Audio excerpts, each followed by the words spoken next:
October the 23rd, 2025. Welcome back to the Two Witnesses Live. I'm your host, Watchful, and it is another interesting day. Oh, here, let me fix my audio. I'm just realizing. Oh, wait, no, that's a different one. Okay. You guys should be able to hear me pretty good. I discovered that the software that I'm using has the ability to do left and right tracks. And the reason why some people were hearing me quieter is probably because of the speakers they were listening on maybe were imbalanced. So now that I have it on both tracks, you guys should hear me pretty good. Absolutely have a habit of checking out the channels of fellow watchers, so do let us know if you have a channel. Yes, we highly encourage people to start a channel, and you don't have to be a Bible expert. Just literally, if you're pointing out lies that are happening, you're doing the Lord's work, because there is so much corruption. People are having a lot of success just starting a channel where they're streaming just news, things that are happening, and a lot of like news anchors and newscasters are making these claims, and people are able to correlate sources to counteract some of the lies. And there's a lot of them out there. TST-SPLY does a really good job of this, to where every day, couple of times a day, he'll do a video to where he'll show a politician saying something, and then he'll show the video that contradicts what it is that they're saying. So he's exposing the lies. I think that is definitely part of what it is that we should be doing during this time. We are witnesses, and, we're not just here to follow Trump and Elon Musk. We're witnesses ourselves. These two men stand in the gap that are giving us the freedom to speak right now. They're leading the way and showing us. And I don't know if I'll get to some clips. I was watching Trump today, and man, just listening to him at any of his meetings and conferences, and he's just so. Oh, you know what we'll do? I watched an analysis from Jordan Peterson. Maybe we'll watch that.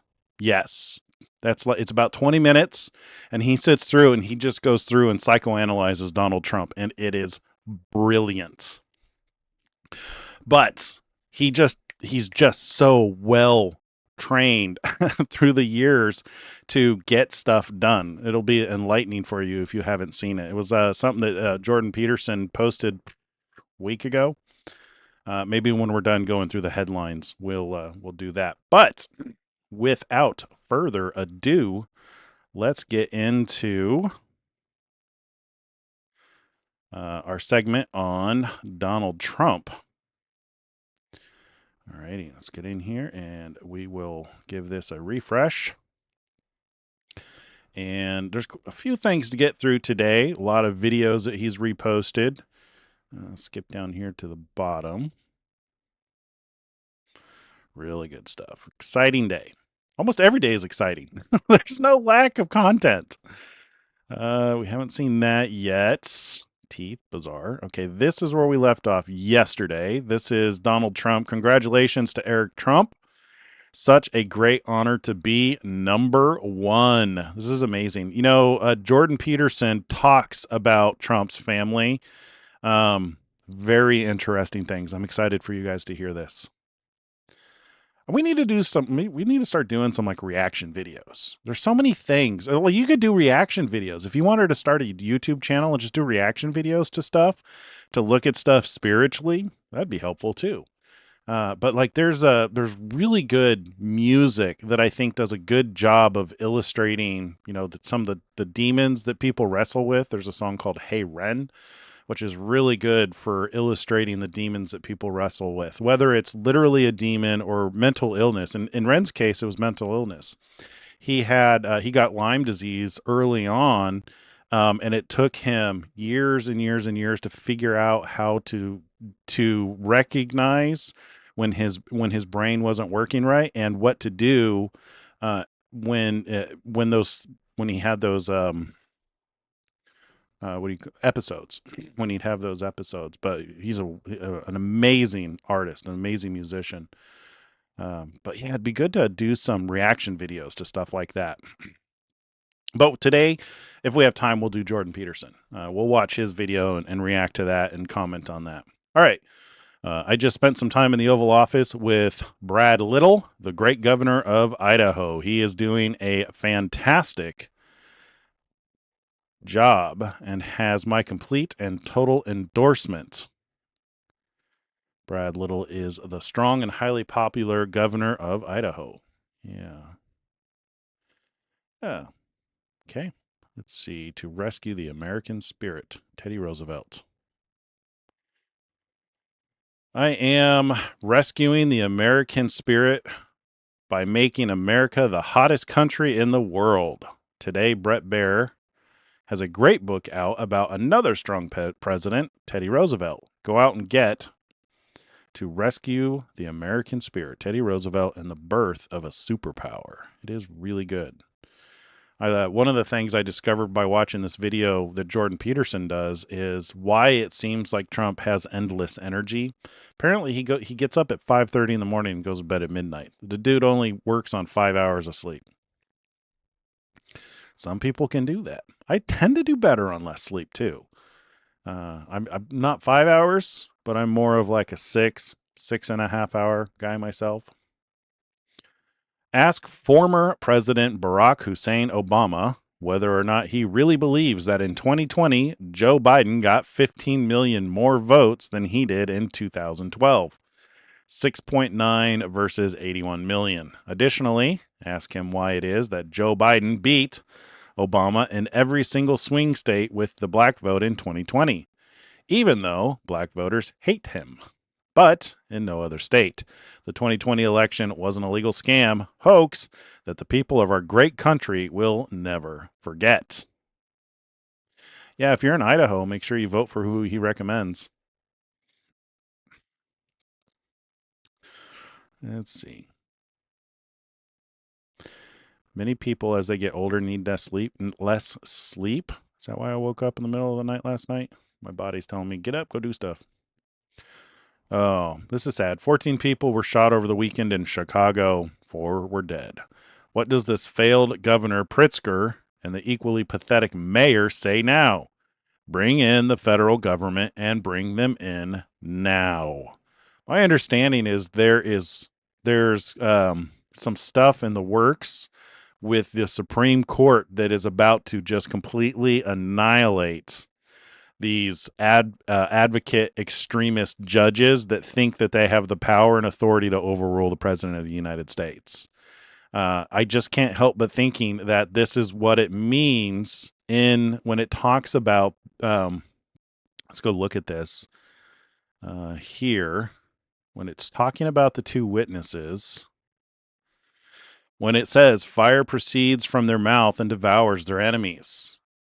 I can't help but think that that's what's happening, is the more they attack him, the more that they want to harm them. And if anyone wants to harm them, fire proceeds from their mouth and devours their enemies. You can make a very strong case that speaking the truth, speaking strongly, and Jordan's going to address this when we watch this video, the way that he speaks.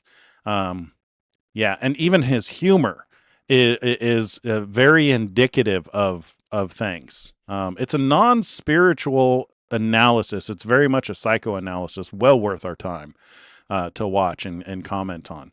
But this very much is, if anyone wants to harm them, fire proceeds from their mouth and devours their enemies. Every time he snaps back or he makes a comment like, CNN is fake news, I'm not even going to answer any questions from them. It's that kind of thing. It's just like they've made themselves an enemy. And even these activist judges who want to just devour him. So my audio cut off. I must be speaking too loud. I got some new hardware here that cuts it out if I'm too loud. You guys still hear me? Yeah, so these activist judges, if if their intent is to prevent him and either of the two witnesses and stop them, then fire proceeds from their mouth and devours their enemies. I always imagined that this would be literal fire. And I imagine there are people who will never accept anything other than a literal interpretation. But like Fury says, the Bible compares the tongue to fire in a number of places. I think you could definitely make a case for a strong, honest, sharp tongue as breathing fire. And even if it goes even further, and if anyone wants to harm them, he must be killed in this manner. Trump made a comment. I don't know if I can get to it quickly. I made a note of where it was. It was at 4:24 this afternoon in one of his conferences. He had made a comment about, they were talking about narco terrorists. And he had they asked him, like, why, the typical questions, how do you know that these people? And he's like, we know. We have more information on these people than you can possibly know. It's beyond a shadow of a doubt. And he had made the comment that they're like, well, why don't you capture them and have leniency? And it's just like, we've tried that before. They just get re-released. And every time they bring in, fentanyl into the country, it kills it just kills so many people. And he's like, we're done. We're going to kill them. I mean, just like that. Another instance of, and if anyone wants to harm them, he must be killed in this manner. So this, I would say, is, more indicative of them directly, but it adds to the whole, it indicates that they're definitely men in power. That's for sure. Men who don't mince their words, which seems very much like that's where we are. All right, back to this.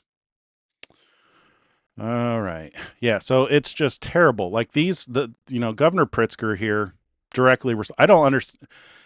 It would not hurt my feelings if they held the governor and the mayor directly responsible for the death of the people that they're allowing to happen, that they're fighting for to allow to happen, because they won't allow President Trump to send in their own National Guard.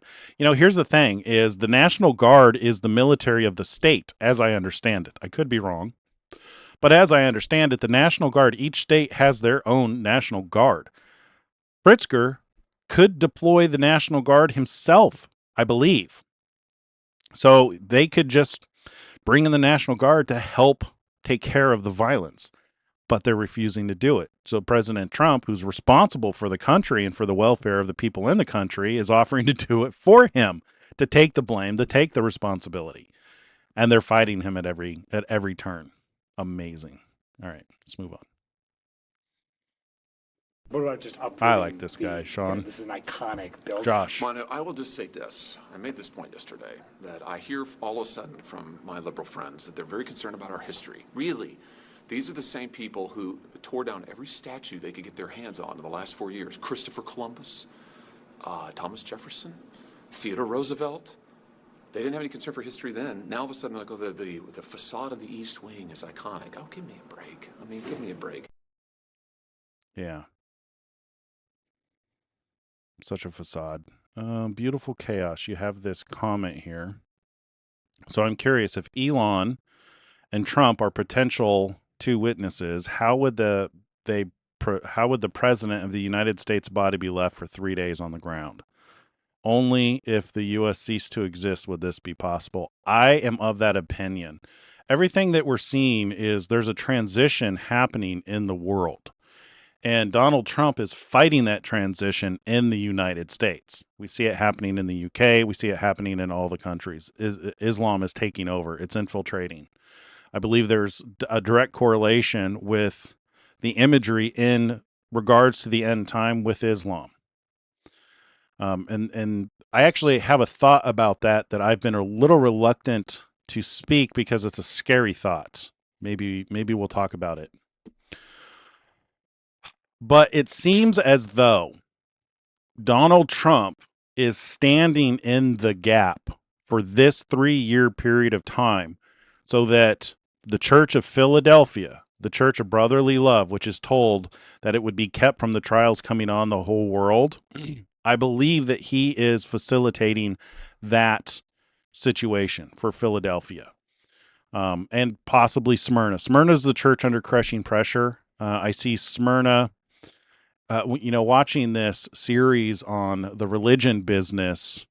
He's not just documenting the corrupt churches, which are destroying people's lives by trying to maximize the income that they make from them. He also actually documents the churches that are like Smyrna. He visits a church in Africa whose spending budget is $80,000, and they're able to rescue 300 people per month for that. It's like 80,000 a year, and they're able to rescue like 300 people. Don't quote me on the numbers. It's a lot of people in need, and they give every single penny that they have, and they're constantly persecuted. They're constantly facing, threat and death. Some of these churches will actually go into, there's this new scam that tricks people to come to a country under the guise of like free land and pay and stuff like that. And what happens is when these people are dumb enough to come to the country to try and take advantage of these plans, gangsters take their passports and put them in these scam call centers. And there are churches who are reaching out and trying to buy people out of that situation, and they're using every penny they have. So there's those kind of churches. I consider those probably in the group of Smyrna, because they're the church under crushing pressure. They're risking their own life. They're doing everything in their own power. Has nothing to do with doctrine. So I think the corrupt churches have made it so much about the doctrine that people are afraid, and that's the key, is people are afraid to leave their special group because they think their group is the divine group, the divine denomination, the right denomination, because, their pastor is ordained and, they have the only one true, thing. We've got to stop thinking like that. We've got to focus more on taking care of people and putting our effort and our resources into caring for people, and less about the division. So when it comes to Donald Trump and Elon Musk, so I think they're standing in the gap for now. And what's going to happen is we can't stop what's happening in the world. It's going to continue to creep into the United States, and it will get to a point to where finally they're going to take him out so that they can finish off the United States. And then that's when you're going to have this transition to a one world government, which has, one or two leaders at the helm of that government, whether it's a king, whether, it's a world ruler. This is the person that people often think about when they're saying Antichrist. And I don't mind so much if you call that person the Antichrist, because I don't even know if it's right to call them the Antichrist. Because this is a person that is, I don't know. The thing with the Antichrist is the Antichrist is a spirit with specific attributes. The person who's going to be the horn of that beast from the land, it's actually two horns. So it's, I believe it'd be better. You're better off calling them the what does it say? What does it call them? It's not the man of sin, the son of perdition. That's somebody else. That's people conflating things together. I'm working on a series for the man of sin, the son of perdition also. Anyway, to answer your question, I think that we're going to get to a point to where Trump's not going to be able to hold him off anymore. Somebody's finally going to succeed at taking him out. And wherever he is, they're going to leave him probably on camera for 3 days, 3.5 days. So whether that's at the Capitol, whether it's in Israel, I imagine it'll probably be at the Capitol, quite possibly at the White House. And it could be somebody in his own cabinet,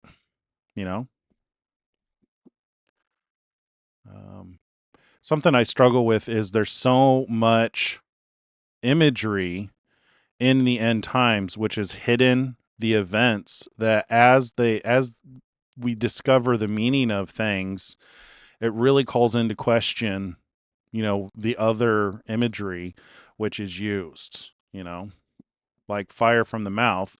If it really is, speaking truth and speaking, man, Jordan really puts it the best. I can't remember what he said. We'll see it when we watch the video. They don't speak kindly.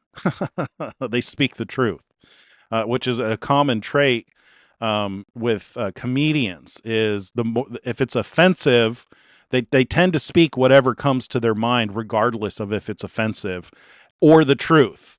Or both if they can, which is something that Donald Trump absolutely does. Yeah, so I have a feeling that it'll probably be at the Capitol. It'll probably be at Washington.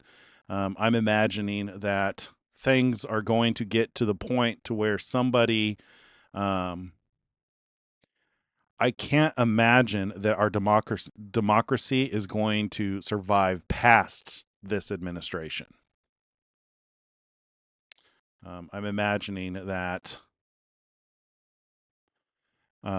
this administration's probably the end of democracy, if that makes sense.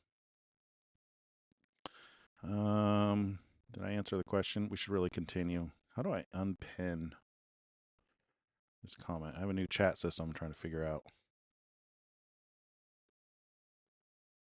No? There we go. All right.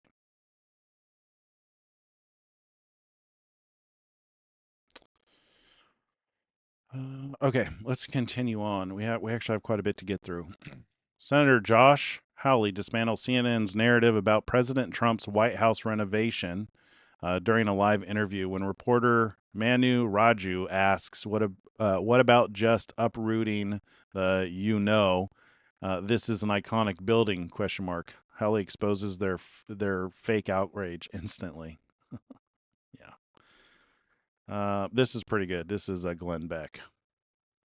If this movement is truly against billionaires and the powerful, why is it funded by billionaires and the powerful? This is not about dismantling power. This is about rearranging power. So according to several sources, including Fox News, George Soros and his Open Society Action Fund granted $3 million to Indivisible. Now, this is one of the primary organizers of the No Kings protest. Soros's larger network, the Open Society Foundation, gave over $7.6 million to the same operation. We're almost at $11 million, but Soros is not alone. If you follow the funding trail, it leads to, what a surprise, the Arabella Network. Now you add in the Bill Gates Foundation, or the Ford Foundation, or here's my favorite, the Rockefeller Network. There is now this organization funded by billionaires, Riots, Inc., and it is the permanent protest industrial complex. These tactics were developed by the CIA, and they're called color revolutions. And what they do is they flood the streets with, quote, organic protesters. They control the media narrative. They destabilize the existing system, and then they overthrow that system and install a new one. It is part of a longer game. Once you convince free people that freedom itself is the problem, they'll beg for a change. And that's when the kings, the real kings, step out from behind the curtain. When there's an emergency for your own good, you have to remain inside. You're not an essential worker. You can only shop at Home Depot. That's the sign of a king. Kings, they don't have to wear crowns. Usually kings just sign checks. Sometimes they fund revolutions. They are the ones writing the script for the resistance, for their own power and kingdoms. 100%. Yeah, that was a post from Donald Trump. He posted that. Oh, I can't wait till we watch that Jordan Peterson video. This is good too. This is hilarious. She can say one sentence 6 different ways and still say nothing. She's unburdened by what has been, mostly because she never explained what it was in the first place. She laughs before she answers a question, and sometimes that's the whole answer. She starts by saying, "Let me be clear," and then isn't, and somehow circles back to, "Let me be clear." She says moving forward so often, her podium is on wheels. She talks about the significance of the passage of time, so long you actually feel it passing. She once defined time by saying it's the thing that passes over time. Her teleprompter doesn't scroll, it just loops the same line until everyone forgets the question. She once gave a speech about the importance of speeches. She once said, holistically, so many times in one speech the audience reached enlightenment. Her laugh comes out at the exact moment everyone else stops laughing. She preaches that it's time for us to do what we have been doing, and that time is every day. She once explained water for 12 minutes straight. She once explained school buses to a room full of bus drivers, and the only thing they understood is that they are big and yellow. She leaves people more confused than before she started talking. Her speeches are so repetitive. After she's done with a campaign, every parrot in town can recite them. She can redefine a word 6 times before anyone realizes she never defined it. She only answers pre-scripted questions, and if someone dares to ask a real question, she starts laughing until someone comes and saves her. Her press conferences end with reporters forgetting what they even asked. She once explained democracy as the thing we do when we do democracy. When she runs out of things to say, she'll talk about how she just fell out of a coconut tree. She laughs the hardest right after saying the least.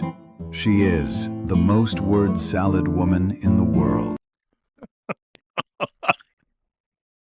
Obviously a play on the most interesting man in the world. Utterly hilarious. Gotta love the memes. This is the fire. This has to be the fire. This is so hilarious. What else could this be? I mean, like, seriously, he's not the psychopath that people make him out to be. Jordan Peterson makes a really good comment about about Hitler and Stalin, that they didn't have a sense of humor. They would kill somebody just for stopping clapping too soon. That's not Trump. You know, he's been roasted before. He knows how to take a joke. He knows how to dish it out. This is fire, man, and it is hilarious. I don't think it's any coincidence that fire is like the millennials' new word for that something's great. I was thinking Ryan Trahan says that all the time. This is fire. Mail-in voting is done. This is a good announcement. You pushed out on social media about doing away with mail-in ballots and potentially electronic voting machines. Can you explain on that? How? Well, I will. That's a very off-topic. Just really quickly, mail-in ballots are corrupt. Mail-in ballots. You can never have a real democracy with mail-in ballots. And we, as a Republican Party, are going to do everything possible that we get rid of mail-in ballots. We're going to start with an executive order that's being written right now by the best lawyers in the country to end mail-in ballots because they're corrupt. And you know that we're the only country in the world, I believe, I may be wrong, but just about the only country in the world that uses them because of what's happened. Massive fraud all over the place. The other thing we want change are the machines. For all of the money they spend, it's approximately 10 times more expensive than paper ballots. And paper ballots are very sophisticated with the watermark paper and everything else.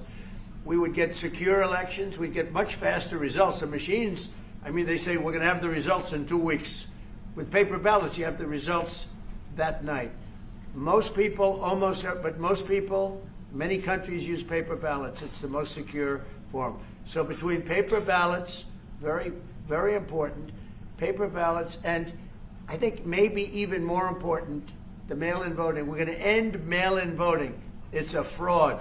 If you have mail-in vote, even Jimmy Carter with this commission, they set it up. He said the one thing about mail-in voting, you will never have an honest election if you have mail-in. And it's time that the Republicans get tough and stop it because the Democrats want it. It's the only way they can get elected. Because with men and women's sports and with transgender for everybody and open borders and all of the horrible things, and now the new thing is they love crime. They're fighting me on the fact that I've made Washington, D.C. safe. We're not going to get mugged, beaten up, or killed like all the people you've been watching get so badly hurt. I'm glad, I hate to take your time with this, but I'm glad you asked me that question. We're going to stop mail-in ballots because it's corrupt. You know, when you go to a voting booth and you do it the right way and you go to a state that runs it properly, you go in, they even ask me, they asked me for my license plate, for identify. I said, I don't know if I have it. He said, sir, you have to have it. I was very impressed, actually. But it's very hard to cheat with mail-in voting. As you know what happens in California, it's so corrupt, where some people get 5, 6, 7 ballots delivered to them. Now, we got to stop mail-in voting, and the Republicans have to lead the charge.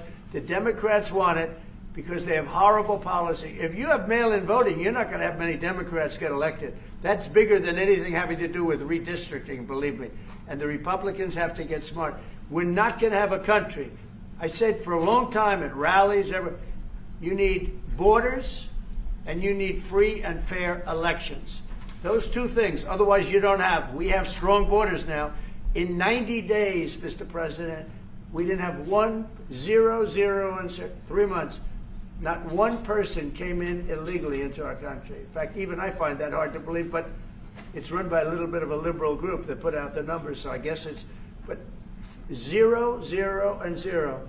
You go back a year ago, 2 years ago, 3 millions of people poured into our country. It was terrible. Thank you very much. Yeah. I think this is one of the reasons why there's a strong chance that this is why one of the reasons why they want to kill him is he is leaving them no way to cheat. I mean, like, I think his comment is very true. You know, it's the only way they can win is to cheat because people won't vote for the things that they want to bring into society. So quite literally, he's standing in the gap between evil and the beasts, really. He's standing in the gap. So the more he does this, the more he puts them into a corner. Eventually, they're going to succeed. Concerned Americans have urgent and important questions about geoengineering and contrails. The American public deserves and expects honesty and transparency from their government when seeking answers. But for years, people who asked questions in good faith were dismissed, even vilified by the media and their own government. That era is over. The Trump EPA is committed to total transparency. As a result, I tasked my team at EPA to compile a list of everything we know about contrails and geoengineering for the purpose of releasing it to you now publicly. Cool. In other words, I want you to know everything I know about these topics and without any exception. Instead of simply dismissing these questions and concerns as baseless conspiracies, we're meeting them head on. We did the legwork, looked at the science, consulted agency experts, and pulled in relevant outside information to put these online resources together.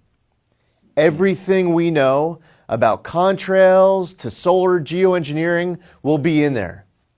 That means that anyone who reads through this information will know as much about these topics as I do as EPA administrator.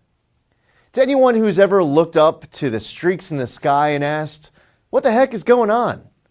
Or seen headlines about private actors and even governments looking to blot out the sun in the name of stopping global warming? We've endeavored to answer all of your questions at the links on your screen. In fact, EPA shares many of the same concerns when it comes to potential threats to human health and the environment, especially from solar geoengineering activities. The enthusiasm for experiments that would pump pollutants into the high atmosphere has set off alarm bells here at the Trump EPA. Prior to now, EPA has never been this proactive to raise awareness about concerns with geoengineering and to stop this activity from being scaled up. This is what it looks like when government actually listens to the will of the people and doesn't try to squash it. You can always trust this administration and this EPA to take your concerns seriously, answer your questions honestly, and carry out the will of voters with integrity. He reminds me of James O'Keefe from the previous CEO of Project Veritas and now the CEO of OMG, the O'Keefe Media Group. Just the way he speaks and his mannerisms kind of remind me of James O'Keefe. But that's great. I'm glad that they're gonna, release information on contrails. Although I kind of feel like we've started learning about that. They have there's companies that have come out and done interviews that that's their business. They're in the business of making rain. They do it in Saudi Arabia and they even do it in the United States. So it'll be great to see these reports on if there's, what it is that they do and the studies that they've done, and the potential side effects. I don't understand why people in government were reluctant to release this stuff earlier. It just gives way to stupid. I think the previous governments just want people confused. It feels like this government is doing everything it can to eliminate the confusion, which is amazing. I spoke with Governor Kelly Armstrong and informed him of my approval of $3 million to assist in the aftermath of the major tornadoes and flooding that occurred in the beautiful state of North Dakota, which I won 3 times in 2016, 2020, and 2024. The great people of North Dakota will make that wonderful region stronger than ever before. All right. The federal government was preparing to surge San Francisco, California on Saturday, but friends of mine who live in the area called last night to ask me not to go forward with the surge, and that the mayor, Daniel Lurie, was making substantial progress. I spoke to Mayor Lurie last night and asked very nicely that I give him a chance to see if he can turn it around. I told him I think he is making a mistake because we can do it much faster and remove the criminals that the law does not permit him to remove. I told him it's an easier process if we do it, faster, stronger, and safer, but let's see how you do. The people of San Francisco have come together on fighting crime, especially since we began to take charge of that very nasty subject. Great people like Jensen, Huang, Marc, Benioff, and others have called saying that the future of San Francisco is great. They want to give it a shot. Therefore, we will not surge San Francisco on Saturday. Stay tuned. See, this is not a king. This is not an authoritarian. This is not a dictator.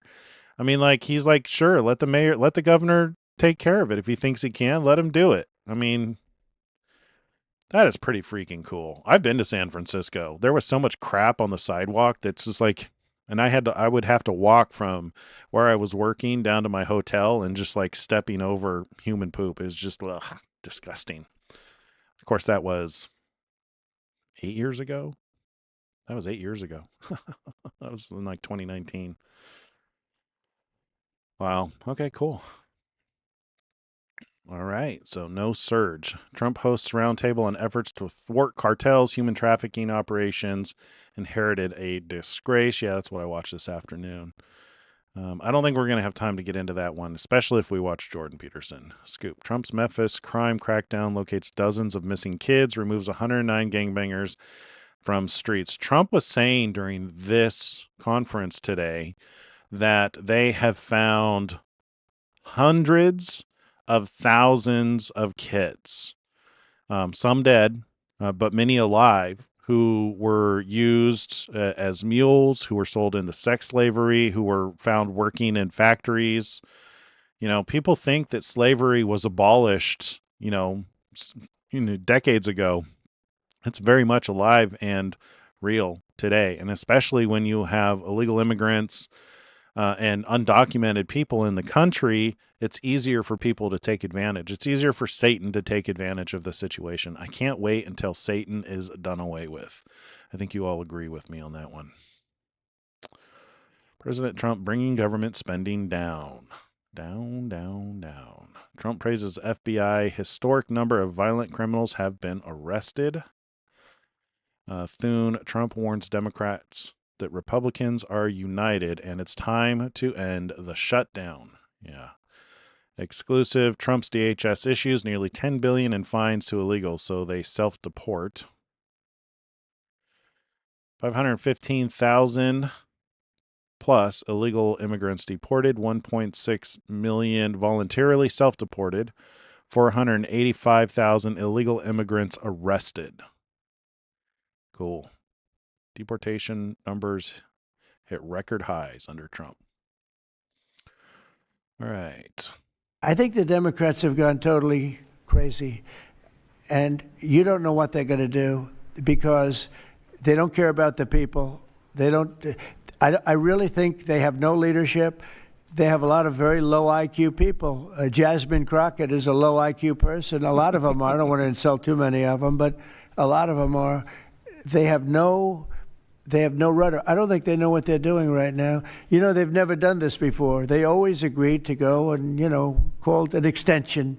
Let's do an extension and talk. Even today, look at what happened today.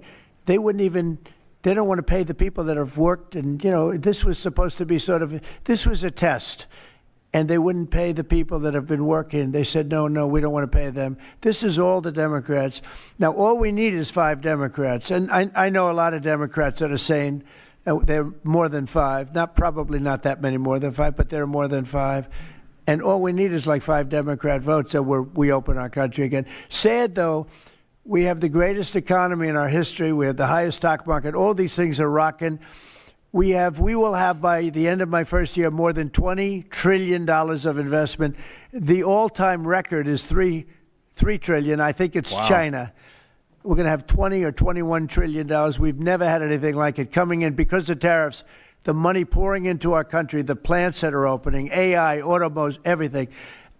And the Democrats want to close our country.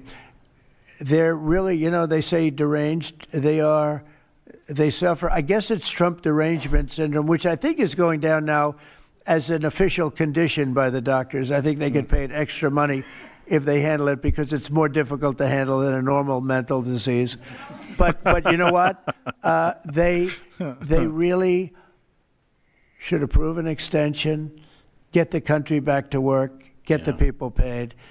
And, you know, it's very simple. You just don't know what's going on. There's something wrong with them. Yeah, it's sad, actually. Spiritual. Yep. This is adorable. This month is Down Syndrome Awareness Month to all the wonderful Down syndrome children in our country and their parents who love them so much. You are amazing. May God bless you. Aww. That's a really long shot. Ad. Historian dismisses Trump critics. White House, a work in progress since 1800s.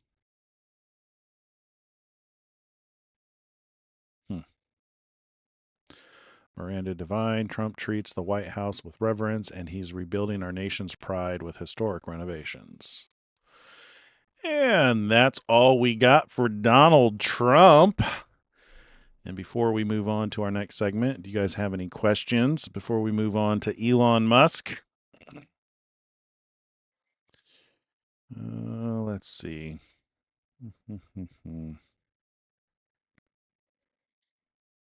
Major economic change. Yep. Yeah, we're going to continue to see the things that are written in the book of Revelation, the things that Jesus warned us about that were going to take place. I don't like really saying that we're in like a holding pattern, but I've never understood what seal number 5 was going to be. And I think we're starting to get an idea of what seal number 5 is going to be. It's going to be, I think the dragon is going to change its attention from Israel and start persecuting the offspring of Israel. Which, you know, and the way I think about this and the way I think Christians are the offspring is, you know, Yeshua was Jewish. He lived Torah. And he started a movement with his life that led directly to, you know, Christians following him, right? Which makes him the temple.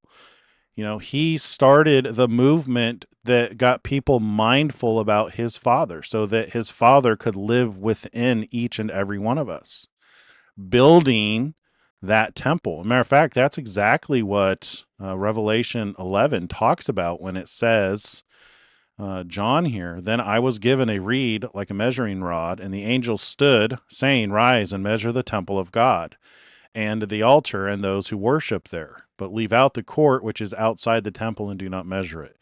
For it has been given to the Gentiles, and they will tread the holy city underfoot for 42 months.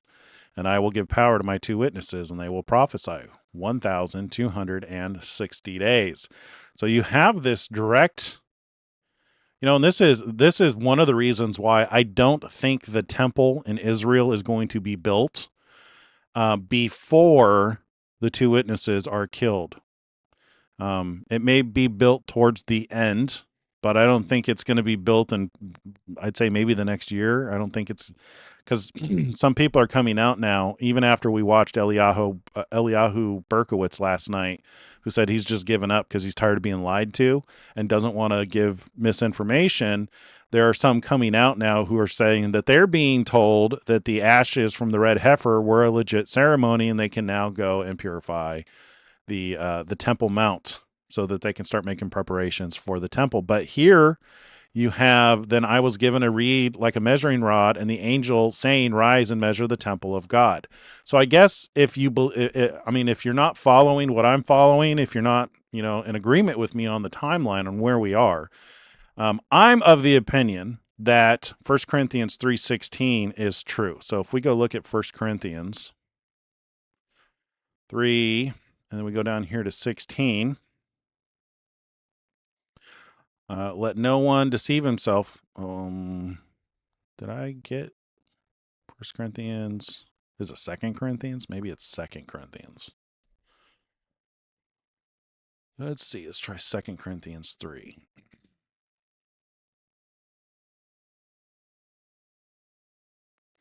$12, $15. Why am I completely misremembering where it's at? What am I missing here? 2 Corinthians. I thought it was 1 Corinthians, where it says, don't you know that you are the temple of God? Minds are blinded, but even this day Moses read a veil of lies in their heart. Nevertheless, the veil is taken away. Yeah, it's got to be 1 Corinthians. That's what I thought the first place. Did I not pick 1 Corinthians 3? 18. Oh, here you go. Oh, I was looking at, it's so small. I was looking at 18. Here's 16. So do you not know that you are the temple of God, and that the Spirit of God dwells in you? If anyone defiles the temple of God, God will destroy him, for the temple of God is holy, which temple you are. So I believe that temple exists. It's been being built ever since Christ died, because he started that movement to build the temple. He was the cornerstone. He showed what it meant to be the temple of God and let God dwell within you. So do you not know that you are the temple of God? Yeshua is called the cornerstone. Zechariah talks about the temple built without hands.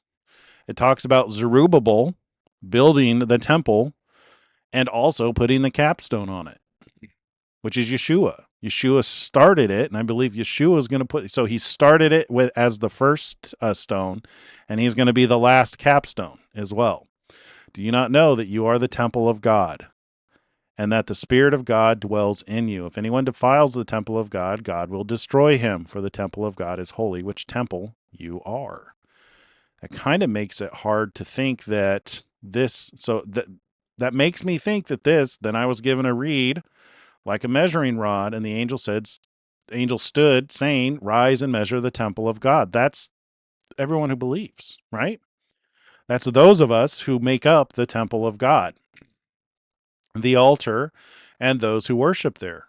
But leave out the court which is outside the temple, and do not measure it, for it has been given to the Gentiles. So the temple's built, and then there's a courtyard, which he's not bothering to measure. Is that the rest of the world? I don't know. Those outside of those who follow Yeshua. The court which is outside the temple, and do not measure it, for it has been given to the Gentiles, and they will tread the holy city underfoot for 42 months. And I will give power to my two witnesses, and they will prophesy 1,260 days clothed in sackcloth. I believe sackcloth here is indicative of you have the two richest men in the world, which Trump's not the richest man in the world anymore. He's been the richest man a couple of times. He's wealthy. He's extremely wealthy and well accomplished and powerful. He's arguably the most powerful man in the world. Elon Musk is, on paper, the richest man in the world, although he would argue that kings like Putin are more powerful because they command armies. But he is, on paper, the richest man in the world. So when you have two men, one who's the most powerful man, one who's the richest man, who are giving a majority of their time and attention to the benefit of humanity, to the benefit of God's creation, to me, that's indicative of sackcloth. That's a humility. That's a meekness. That's a mourning for humanity because they see the things that are happening. Both of these men could just turn their back on humanity, take their massive wealth, and do selfish things, but neither one of them are. Yeah. You guys have any questions before we move on to Elon? Nope. All right, let's move on. Let's see, George, if you have... Okay. Let us move on. I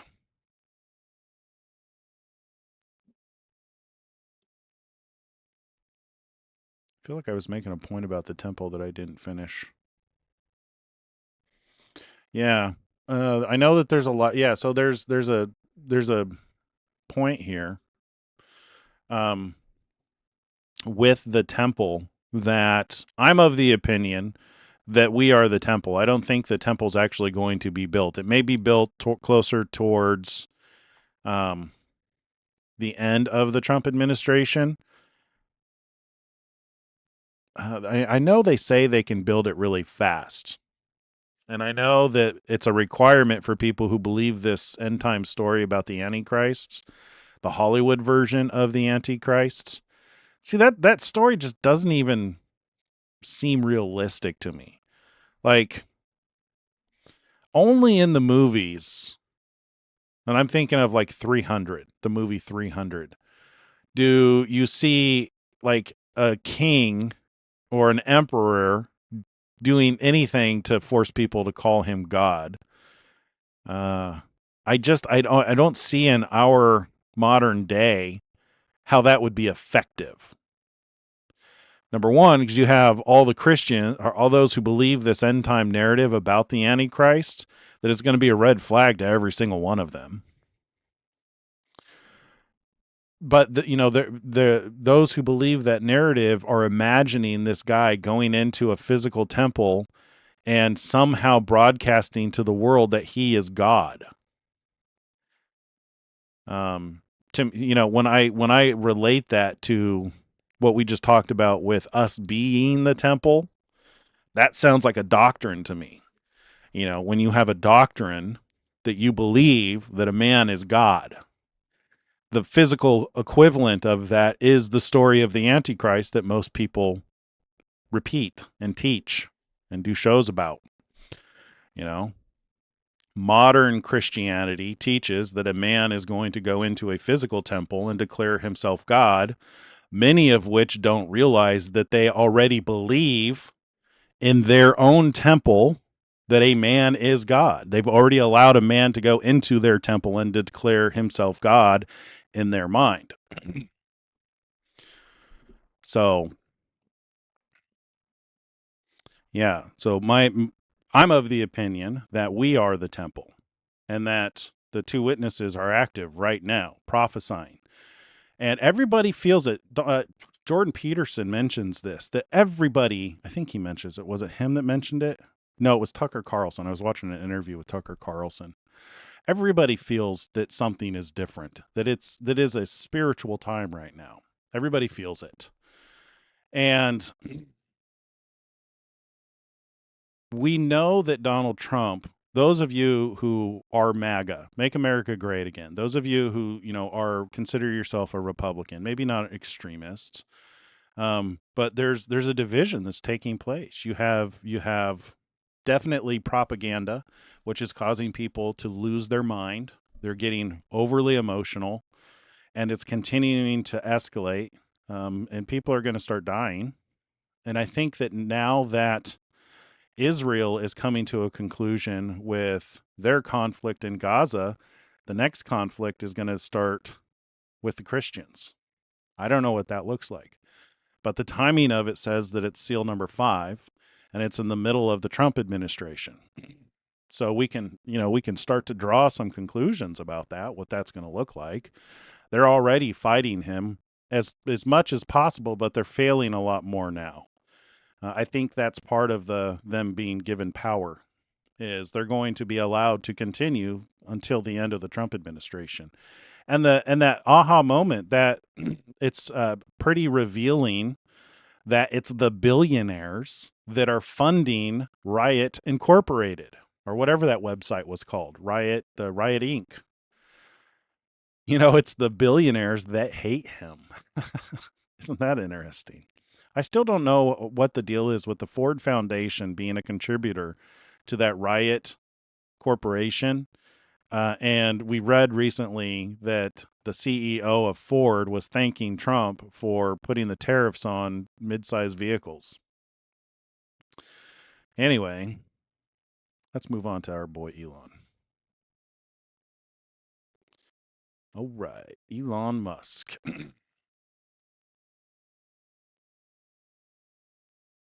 I haven't looked at anything he's posted today. I got to spend a little bit of time watching Trump because he did the conference.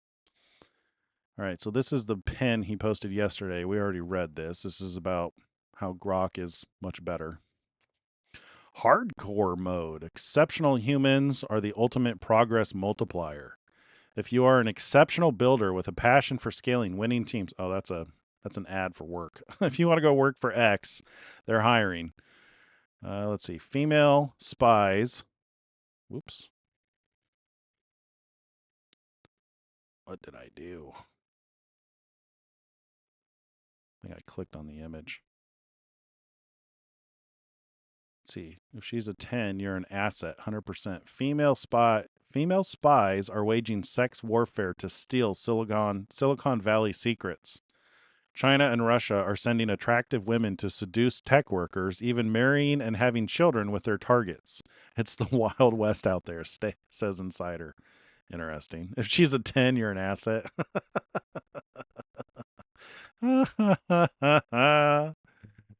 Oh, my goodness. Oh, yeah. Did he not post? Did he not post today? No, there's something right here, 19 hours ago. See, if he stops posting for, I don't know what we would give as a grace window, but that would definitely knock him out of the one of the two witnesses. So what would be the rules on that? So if he stops posting, or if he's not in the public eye for an entire day, that would mean that he didn't prophesy for 1,260 days. Then we have to ask ourselves, so is the 1,260 days a literal count? And is it okay if one of them stops if the other one is still prophesying? So we've got some things to juggle there. Let's see. So this one was yesterday. Yeah, I started puberty blockers and estrogen at 13. I trusted the doctors. Now my bones ache, my heart feels weak, and I live with side effects no one warned me about. I feel like I was lied to. This isn't rare. It's just the kind of story no one wants to hear.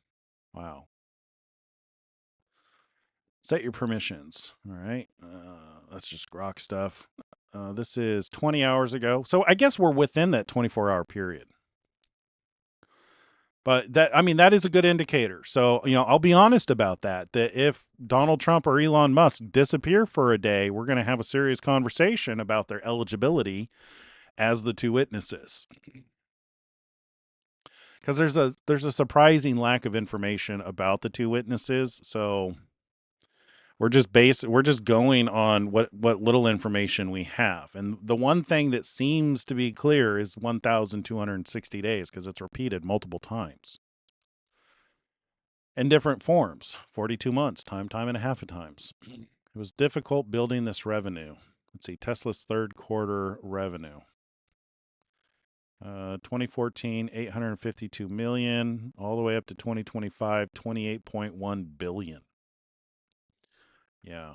Elon Musk is another very much similar to Donald Trump in that he doesn't sleep much. All right. In case you didn't notice, Tesla's services and other businesses is now lifetime profitable on a gross margin basis. I don't know what that means. I imagine somebody out there does when it comes to the finances. Let's see. No other AI generates such HDR realistic videos in 17 seconds. Grok is the fastest on the internet. Man, I was watching a video on what went into building the Colossus data center. What a monumental undertaking. The effort that the United States is putting into the data center for the United States, I think the investment's something like $500 billion. What Elon Musk is doing with his data centers is going to dwarf what the United States is doing. Like they're using the equivalent of an entire state power to supply the power to Colossus. Maybe it's not an entire state, maybe it's a town. It's a lot. It's a gigawatt of power. The cooling. Oh, this was really interesting to learn about the cooling. Most data centers come in and use the drinking water for towns and cause serious problems with water in towns typically. Elon Musk, when he was building Colossus, didn't want to do that. He didn't want to have a negative impact on those around him. He wanted to have a positive impact. So you know what they did? They used for their cooling, they built a plant that uses the wastewater. It literally cleans the wastewater and uses that for cooling Colossus. So it's literally cooled with the poop. So he didn't want to negatively impact the people around him by taking their water, which is absolutely amazing. I think that is such a humanitarian way of thinking. Who does that? But yeah, like they originally started with, like 200,000 GPUs, and now they're up to 500,000 GPUs, and they're currently working on building their Colossus 2 data center to where he's busting butt to keep pace and overtake these other AI companies so that we can still use the technology and somewhat trust it. That's what the whole conversation about the egalitarianism between the different models. If it weren't for XAI, all information on the internet would start leaning more towards this woke mind virus. And that's something that he's actively fighting. Let's see. Much longer videos coming soon. This is great. I need this. Because I need to generate scenes for the videos that I'm working on. Made with Grok Imagine. Pixel Dance. Move the table and dance with A and her friends. Grok Imagine has the rhythm. It's a minute long. Can you generate a minute long video?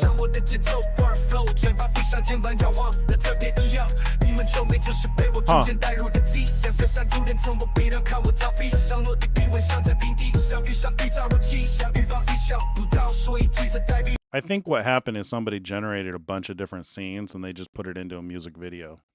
Yeah, because I think you can only generate like a 5-second video, 5 to 8 second video right now. Let's see. Was talking to a sell-side analyst at the CyberCab event. Oh, I missed the CyberCab event? Oh. Huh. That's probably why he hasn't posted. If he did an event, he was probably busy with the event. We need to go find that. He was all robotaxi meh, but I really think the humanoid robot story is what's promising here. And I'm can you even math. Let's see. On first order estimate, I think Tesla will need to throw 100 to 200 billion into AI compute in order to solve humanoid robot commercialization, which they are. Colossus 2 is insane. Colossus 1 is absolutely insane. I don't think anybody's built anything like it. Colossus 2 is going to be even more insaner. That's why it's called macro hard. Let's see. And Robotaxi should kick off plenty of cash flow to fund it, and it will be so tempting to institutions to just take that cash flow and pocket it. There's a reason ISS OWL don't want to cede additional control to Elon Musk. They're worried he might actually spend the money to make Optimus work. Yeah, that's going to be nuts. Can you imagine? That is something to really keep our eye on. What's happening with Optimus, because that thing has some. Those guys have some serious potential. They'd be fine with the ongoing semi-inexpensive science project, a story dancing on the horizon of reality, while they can collect rent on the Robotaxi platform. Wall Street loves the version of Apple that doesn't take big swings. But it will take extreme grit, dedication, and capital to make Optimus really work. Not for the faint of heart. Without Elon Musk, Tesla would almost inevitably become faint of heart. There's pretty small execution window here, and Tesla shareholders and the world need Elon to maximally push. You either want sustainable abundance and all of the fruit that ripen in the future, or you sit back, sated to sup from a dominant robotaxi strategic platform's tree. I think Optimus plays a big part, and this is just a guess on my part, but I think the tech that Elon is working on probably plays a pivotal role in the 1,000-year millennial reign of Christ. So it's year 7, if a day is 1,000 years to God, it's his Sabbath. I think the robots will be doing the work. Can you see what I'm saying? You know what I mean there? It's just like if this is the 1,000-year millennial reign, and on Sabbath you're not supposed to work, right? What about the robots? They can do the work for us. I mean, there's records that indicate that Yeshua has mountains of lead and gold and copper and silver in order to build his kingdom. So why not use Optimus for the labor? We got to take a break. Yep. See, our future really does depend on the will of the individual holder. If you want the future that we deserve, then you double down on Elon driving Tesla forward. Agreed. 100%. There's going to be no question once Yeshua arrives and once Yeshua comes back and once the world is ready for him, when he's back here, there's so many of the things that we have questions that we want answers to are going to be answered. Like nitpicking each other over, if you've been baptized, or if you've said certain words, or if you fulfilled some requirement in order to be saved. I fundamentally disagree with that, because those kind of tactics are used by cults to keep you in a seat paying money to support those cults. Where Jesus made it so simple that he said, love God with all your, what are the commandments to keep? What are the most important commandments to keep? Love God with all your heart, soul, mind, and strength, and your neighbor as yourself. On these 2 commandments hang all the law and the prophets. It's that simple.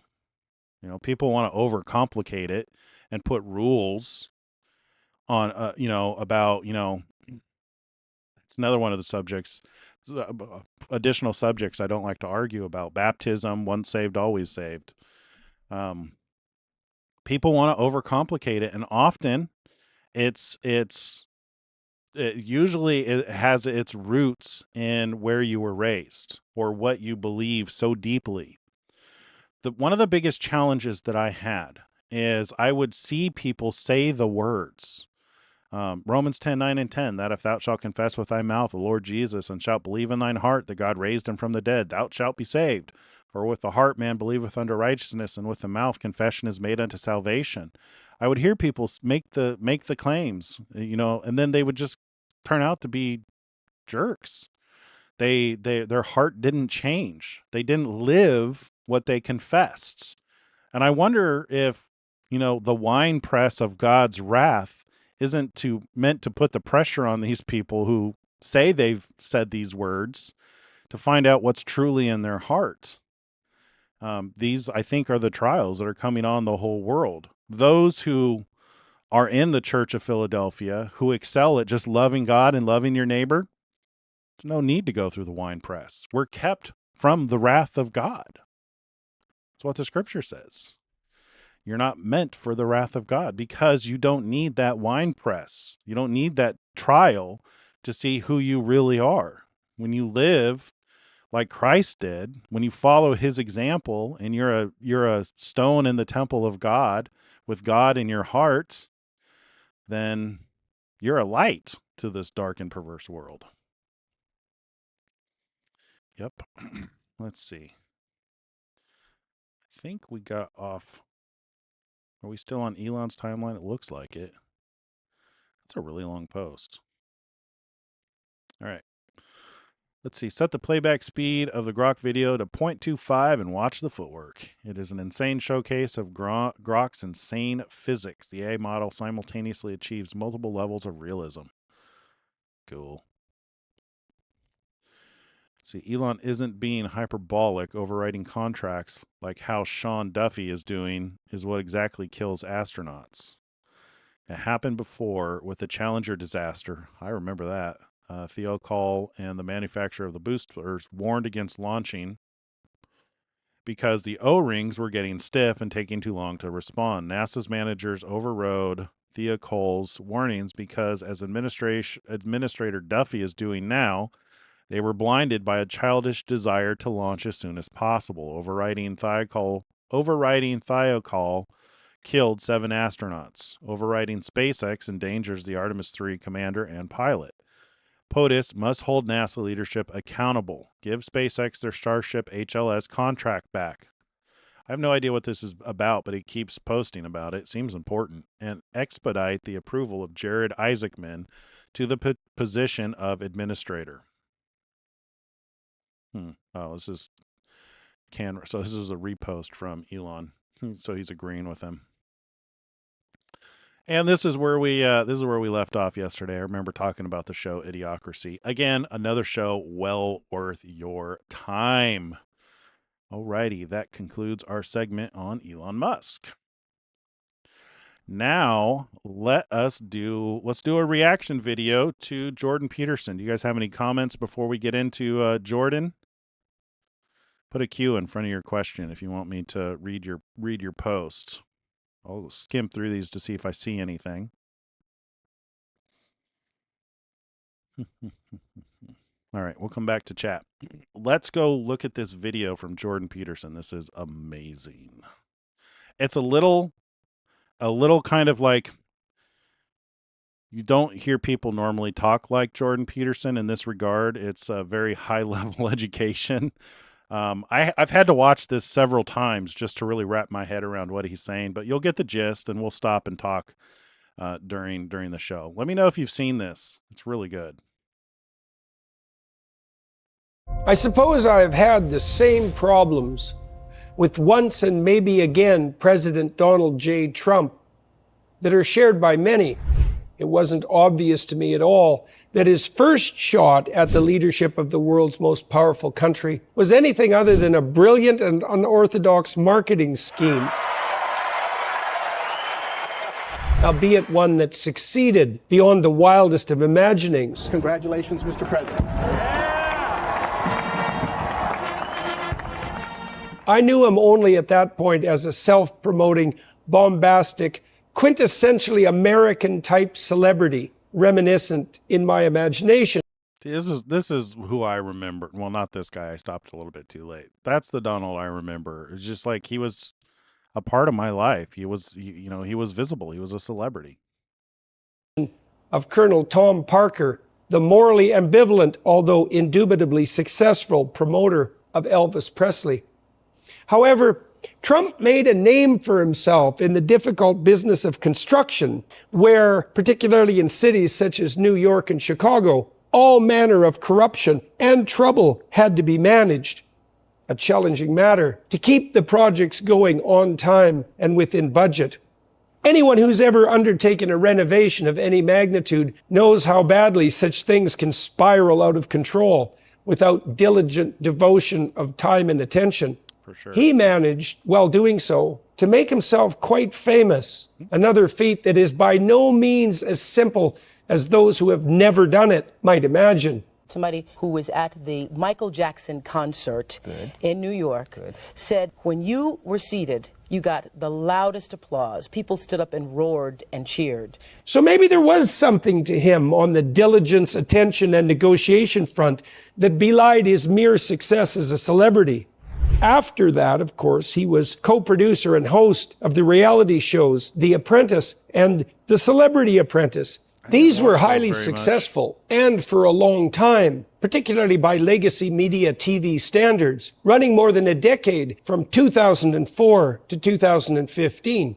He's also the author of 19 books, collaborating with various ghostwriters, and has been involved in a true variety of other business enterprises. Do you guys This know that? history of entrepreneurial activity, combined with his successful bids for attention, speaks to two of President Trump's cardinal personality features.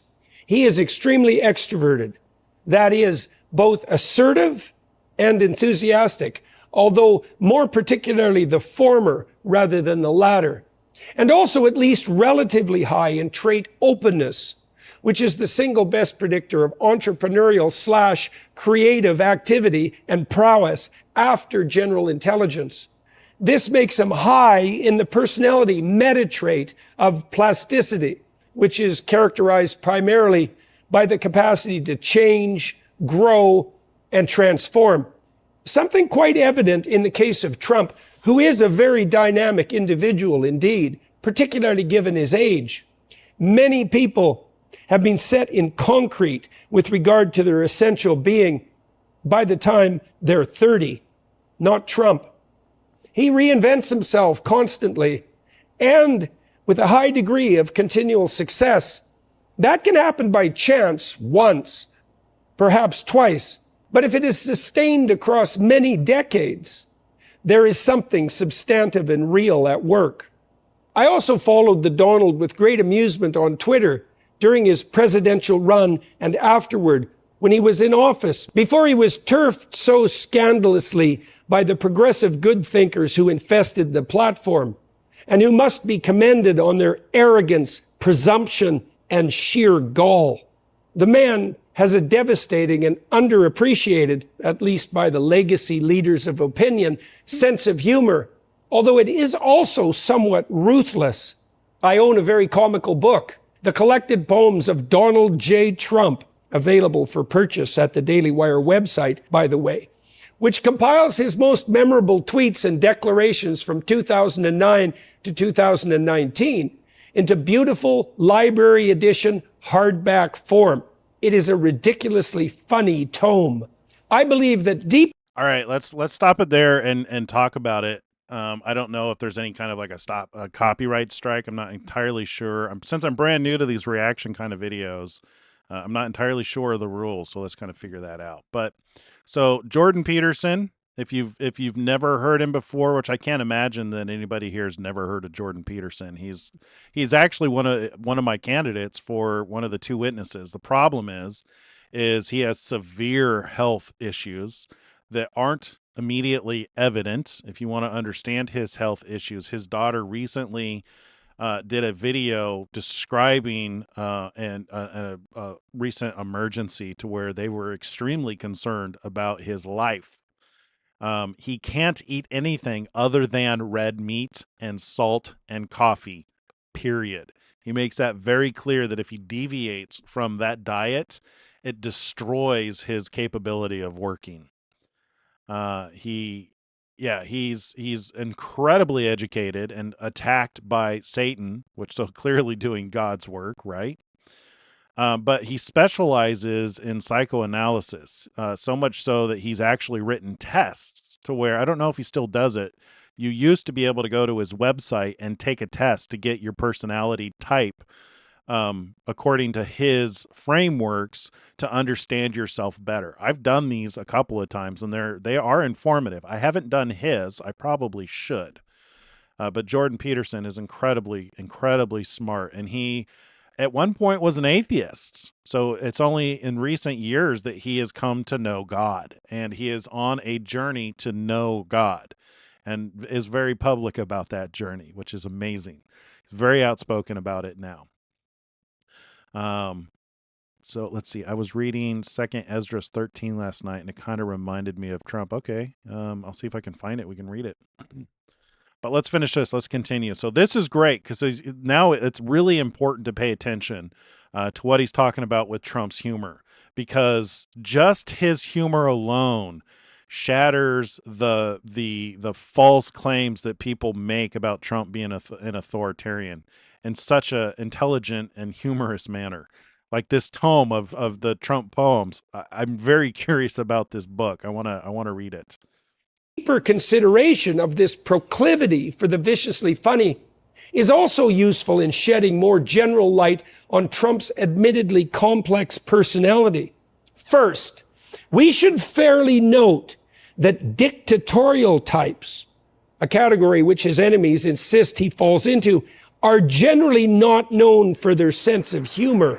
Right. People were imprisoned in the Stalinist Soviet Union for being the first to stop applauding after a speech by the great leader. Criticism was absolutely out of the question, and certainly not forthcoming from the top. I've also never encountered a commendation of the witty and amusing things said by Adolf Hitler or Fidel Castro or Chairman Mao. Right. Trump does have a surprisingly thin skin in some settings. That's true. But he can take a joke as well as tell one.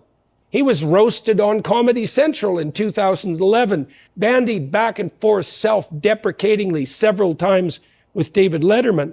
Yeah. He even made a joke about getting wood during his presidential debate with Joe Biden. And, you know, we knock on wood wherever we may have wood, that I'm in very good health. I just won. I don't think he could help himself. I don't think he can. And I truly like that. He's rough in his jokes, but no more, say, than Bill Burr. You can't hit women. You can't. You honestly cannot. You ever see how they fall? I They don't fall like like Bill Burr. toddlers. You know? I don't think he's. And very is it funny. not the case that a certain degree of harshness is necessary for serious comedy?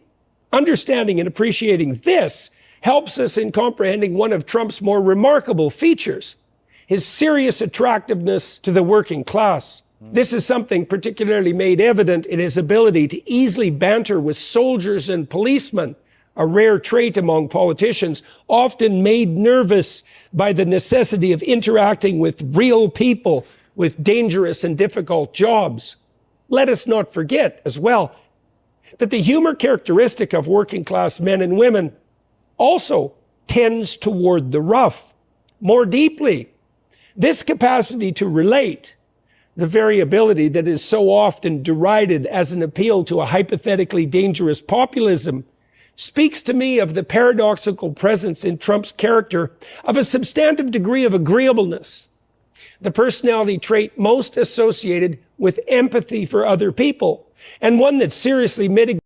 Which I love how, so one of the guests that have come on the show many times, Paul Fredericks, hopefully will come on the show again soon to talk about his book, which is all about empathy and narcissism, but specifically empathy, because Jesus represents empathy. Satan represents narcissism. You know, think about Lucifer. When you look at the context written about Lucifer, it's all about a narcissistic king. Against the more pathological elements of the narcissism that can be associated with extreme extroversion. How can this be, given his rough and sometimes even bullying humor? Well, agreeableness It would not surprise me if other people don't start coming to the same conclusion, at least about Donald Trump. Less so probably for Elon Musk, but more about Donald Trump, that he could be one of the two witnesses. I could be wrong about that. I know that I stand in a very small crowd of people who are even willing to consider the possibility. as evidenced by those who are on the show tonight and who are here regularly. But as people analyze Donald Trump, who he is, what he's doing, and where we are in the end times, I believe that there's going to be more and more recognition of the possibility. And it's really interesting, I think, that as we come to understanding that the book of Revelation is being revealed, I'm excited for the things that we're going to know. Like that puzzle, that picture is starting to come into focus. The pieces are starting to fall into place, and we're starting to get a better idea of what it is that we're looking at, what has been hidden about this time for all these years. There's so many false prophets who are prophesying from their own hearts, prophesying from, their own. It's interesting, the psychology. It'd be interesting to talk about the psychology of false prophets, because we know they're abundant. And they come out of these churches, these false churches that have been pushing false doctrines for years. You get narcissistic people who, have some spiritual recognition that of where we are in the end times, and they make wild claims. That's this Malakala guy does that, to where, in September, he was gaining viral popularity by claiming that September absolutely was the rapture month. It was going to happen 1,000,000,000%. And then when it didn't happen, he just pushed the date. Oh, we calculated wrong. Well, as is the nature of a liar. They're never at fault, as is the nature of a narcissist. They can't take blame. Something that's not true about Donald Trump. Very willing to admit a mistake, but very quickly moves on. Divides into the aspects of politeness and compassion. Although they tend to co-vary, else would not unite to produce the trait, people can somewhat rarely be high in one and low in the other. This makes them somewhat harder persons to understand, but is something that is nonetheless possible. I believe that Donald J. is one of those people. He is certainly not polite. He knows how to behave, so is not merely unsocialized or accidentally gauche, but he frequently chooses not to. This is part of what makes him so funny. The aforementioned Bill Burr is not polite. Louis C.K. is not polite. Tony Hinchcliffe of current Kill Tony fame is not polite. Many comical people will say anything that comes into their mind, no matter what, if it is either true or funny or optimally both. Trump definitely falls into this camp. It's just awfully good that someone with the temperament of Donald Trump is not in charge of the law in our country. Because you'd be in jail. Secretary Clinton. It is clear from the personality and psychopathology literature that people tilt towards narcissism when they are extroverted and disagreeable. Trump is indisputably extroverted, and extremely so. He's also definitely low in politeness, but he simply would not be able to make contact with the so-called ordinary people that love him if he did not care deep in the blackness of his heart. I have a suspicion that his very impoliteness is at least in part a mask worn to shield him from the pain that such caring can produce. This would make Trump a man whose gruffness is there to shield himself from the public exposure of his tender heart. There are many men who are like that. Now, I don't know Trump, except from a distance, but I know many people who do. All of them have spoken to me of his hospitable nature in private and of his proclivity to go out of his way for the people around him. This group of witnesses to his character includes people who are seriously not aligned with him politically, by the way. It is also by no means obvious that Trump kisses up and kicks down. That tendency is a very damning sign indeed, particularly in someone who has genuine power and is simply not reported of Trump. This is something that appears to stand in marked comparison to Kamala Harris, who is notoriously unpopular among her staff, current and former, and for Word salad Harris. Such a good meme. precisely that reason. Two personality traits remain to assess with regard to the former president: that of neuroticism, the tendency to experience negative emotion, and conscientiousness, the tendency to work hard and diligently and to formulate and keep verbal contracts. Neuroticism subdivides into withdrawal, a depression-like proclivity to shrink, avoid, and freeze in the face of challenge, and volatility, a tendency towards what can be an aggressive touchiness. Trump appears to me to be someone who is very difficult to stop. Thus, my suspicion is that he is very low in withdrawal. What may perhaps add to the paradox of his personality, however, is a higher level of volatility. People can and do get under his skin, as Kamala Harris did so effectively in her debate with him. In Minnesota, she went out. Wait a minute, I'm talking now. If you don't mind, please. Does that sound familiar? She went out. He gets reactive, but he won't quit. And he can handle high levels of pressure on a continual basis. His spontaneous response to being nearly assassinated provided clear and stellar evidence of that. See, and the more that this kind of stuff happens, and we have yet to see it with Elon Musk, and I don't know if we have to see it with both of them. It's not clear from the texts, but this kind of thing are the key indicators that these could be the men who stand before the Lord of the whole earth. The fact that people want to kill him and try to kill him and can't is an indication of those who are given this power for 1,260 days.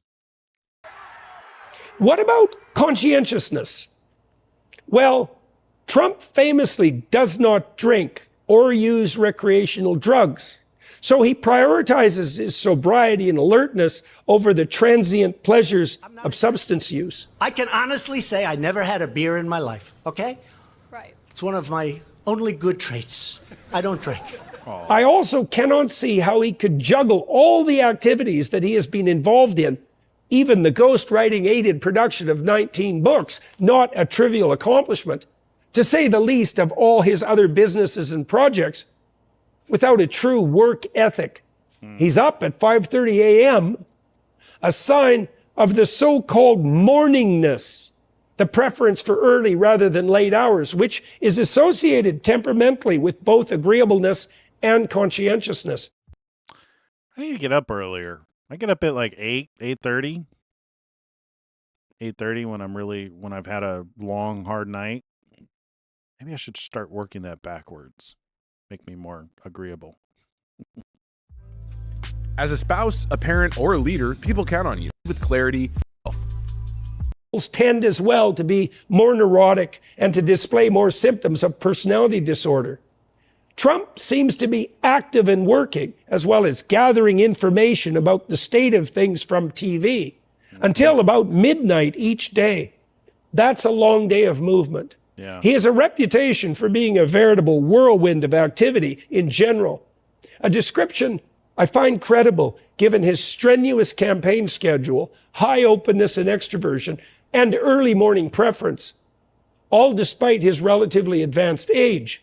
Yeah. On the openness side, he's almost 80. I suspect Trump is more interested in ideas than aesthetics. That is two aspects into which openness differentiates.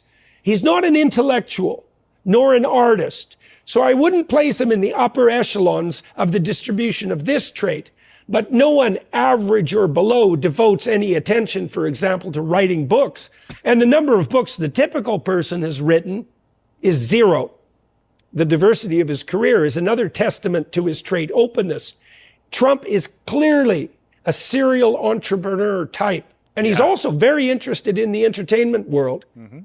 For better or worse, that gives him commonality with those who inhabit the world of the arts, and is part of what makes him a very strange Republican indeed. So why does Trump set so many people on edge? To recapitulate, he is exceptionally extroverted, particularly with regard to the aspect of assertiveness. He's also low in politeness. Now that combination has some overlap with narcissism, not surprising in a figure who has been in the spotlight and strived to be for so many years. However, he is genuinely compassionate, really quite surprisingly so, and appears on the basis of his behavior to be relatively or perhaps even markedly conscientious. The presence of those aspects and traits mitigates against what could otherwise be the dangers associated with narcissism. We might also spend some time in regard to Trump's personality, considering his family and the evidence for the Donald's fundamental reliability and perhaps even goodness that its high level of function indicates. The Trump children are a remarkably scandal-free and stable bunch, certainly by the standards set by, say, Hunter Biden. Barron seems to genuinely admire his father. Donald Jr. has many of the same personality traits. You know, as a father myself, I wonder how it is that he produced such amazing children. They're highly successful, highly intelligent, and seem to have many of his traits. Very impressive. Of his father, for better or worse, but he has also remained free of the taint of narcissistic privilege and power. Jared Kushner married into the family, but has certainly done it credit, not least on the Abraham Accord front. Trump's beautiful and elegant wife, Melania, keeps her own counsel and is admirable in so doing. She does not appear to think that she could or should run the country merely because she's married to the man who does, in marked contrast, say, to Hillary Clinton. This familial honesty and reliability is particularly telling in the case of the Trump family, given that the almost universally Democrat-biased legacy media and its propagandistic agents would be thrilled to trumpet any possible misstep on behalf of those near the former president to the skies. Where there is smoke, there is fire, or so goes the cliche. This is sometimes, but not always, true. The converse may be something more reliable. Where there is absolutely no smoke, even though many hawk-eyed observers are not only watching, but wishing for it to appear, there is perhaps truly no fire.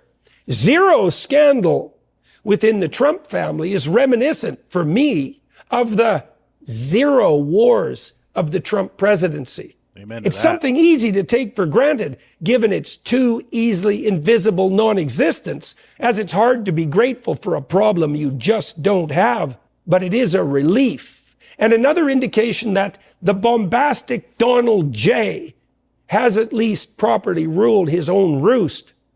This is also no easy matter, as we have seen in the appalling family scandals of the Biden White House, and is another fact mitigating against the claim that President Trump is a danger on the temperamental front. We should address one other relevant clinical personality issue following our analysis of personality, not least through family. Consider, before we do so, that there exist two primary influences on behavior: personality and the habit it constitutes, and the specifics of the situation in question. It turns out that knowledge of the former, personality, is clearly less useful than knowledge of the second, situation or context, when it comes to the specific and demanding task of predicting someone's behavior, current or future. Why? Not least because psychologically healthy persons are flexible, adapting themselves to the specific demands of the current environment, despite their trait proclivities. Even extroverts are likely to be quiet, at least when they have been well socialized at a funeral. In fact, there is often something seriously wrong with those who lack such situational flexibility, although strength of character with regard to honesty constitutes a marked exception. The psychopathologies known as personality disorders, which constitute a very serious source of suffering and social conflict, are in fact precisely what emerge when someone is too rigid to change with the social demands of the moment. This all means that it is most useful to gather evidence about how someone has acted in the past in a given situation, if the goal is prediction of their behavior when placed in that situation once again in the future. We have that evidence already at hand in the case of Trump. Yep. This means that we don't have to rely on our observations of his personality for predicting his behavior, even if they are well-founded, compelling, or even professional. The man has already been president. Yep. And for 4 years. What did we learn? First and foremost, the time during Trump's tenure was peaceful, particularly on the international front. The importance of that non-pro... Which was really interesting that the Biden administration followed that, because the rider on the red horse was given power to take peace. The first Trump term, the first Trump administration was indeed peaceful. The Biden administration, which followed that, the office, the power of the president, the office of the president had the power to take that peace. And not only did he take that peace from the United States, he took it globally by initiating and supporting, I don't know about initiating, but being directly involved. Is that even true? I don't know. You know what I mean? He had the power to take peace from the earth. And indeed, during the Biden administration, peace was taken from the earth. Problem, really an accomplishment, can hardly be overstated. War in the nuclear age is infinitely dangerous. Had Trump been the dictator in waiting his foes so loudly and fearfully presume him to be, wouldn't some evidence of that have made itself manifest, say, on the battlefield? The typical narcissist, particularly the more malignant, sadistic, Machiavellian types, have absolutely no qualms about sacrificing others to their imperial ambitions. Indeed, they may well regard it as a great honor for others to die in service of their own glorification. Trump, by marked contrast, embroiled the U.S., the most powerful military force the world has ever seen, in precisely 0 wars. Mm-hmm. 0 is a very low number. Yep. Furthermore, he negotiated the Abraham Accords, the 9 miraculous peace agreements that have built around Israel a cohort of, if not exactly Arab allies, at least not outright enemies. Right. In a just world, Trump and his previous team of diplomats should have been awarded the Nobel Peace Prize for this accomplishment, 100%. which was deemed impossible by the experts decade after decade of the State Department. It is of significant note, too, that these accords have held even after the events of October 7th, 2023, and all the work that has been done, mostly by the truly pathological actors of the Islamic Republic, to set the Muslim and indeed the broader world yet again against the Jews. Yeah. Let us reiterate in relation to our analysis. We understand his personality, arguably, and may even have some remaining qualms about it. However, Donald J. Trump has already been president, and his tenure was marked by an absolute lack of cataclysmic occurrences. We can therefore reliably rest assured on that front. It might also be noted here that his impolite assertiveness and proclivity not to withdraw in fear or dismay might be a real strength when dealing with dictators, particularly in combination with his openness, which makes him able to think outside the box and to bring to the negotiating table the advantage of unpredictability. Furthermore, Trump's time as president was also marked by a not inconsiderable domestic economic record, with the arguably marked exception of debt accumulation. At least decent economic performance and peace. The fact of these twin facts has put many of the various concerns I once had about Trump's personality to rest, as has my now more sophisticated appreciation for his particularized and unique combination of traits. Wasn't that awesome? Totally worth it. All right. When you guys mentioned Second Esdras, I was reading this, trying to read this in between listening to Jordan Peterson. I listened to that thing several times yesterday. It was amazing. I'll probably listen to it again because, you know, he speaks at such a high level that and he does such a good job articulating. I want to learn from him to speak more like that.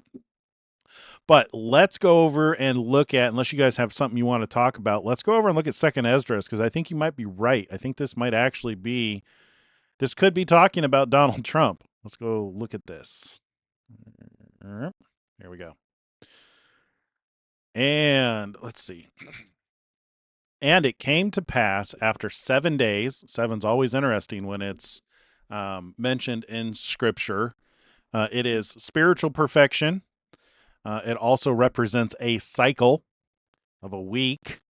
And when split in half, indicates the lack of completion. Or when combined with the other half that has started, can represent the final completion of a cycle. Hence, Jesus, his ministry lasted 3.5 years. And then when he was cut off, that was the incompletion of a cycle. It stands to reason that another 3.5 year period would complete that cycle. Anyway, I dreamed a dream by night, and lo, there arose a wind from the sea, that it moved all of the waves thereof. And I beheld, and lo, that man waxed strong with the thousands of heaven. And when he turned his countenance to look, all the things trembled that were seen under him. And whensoever the voice went out of the mouth, all they burned that heard his voice. Trump derangement syndrome. Like as the earth faileth when it feeleth the fire. And after this I beheld, and lo, there was gathered together a multitude of men, out of number, from the four winds of the heavens, to subdue the man that came out of the sea. Interesting that he comes out of the sea here, because in Revelation 13 it talks about the beast from the sea with 7 heads and 10 horns. I know people are going to be like, he's the Antichrist.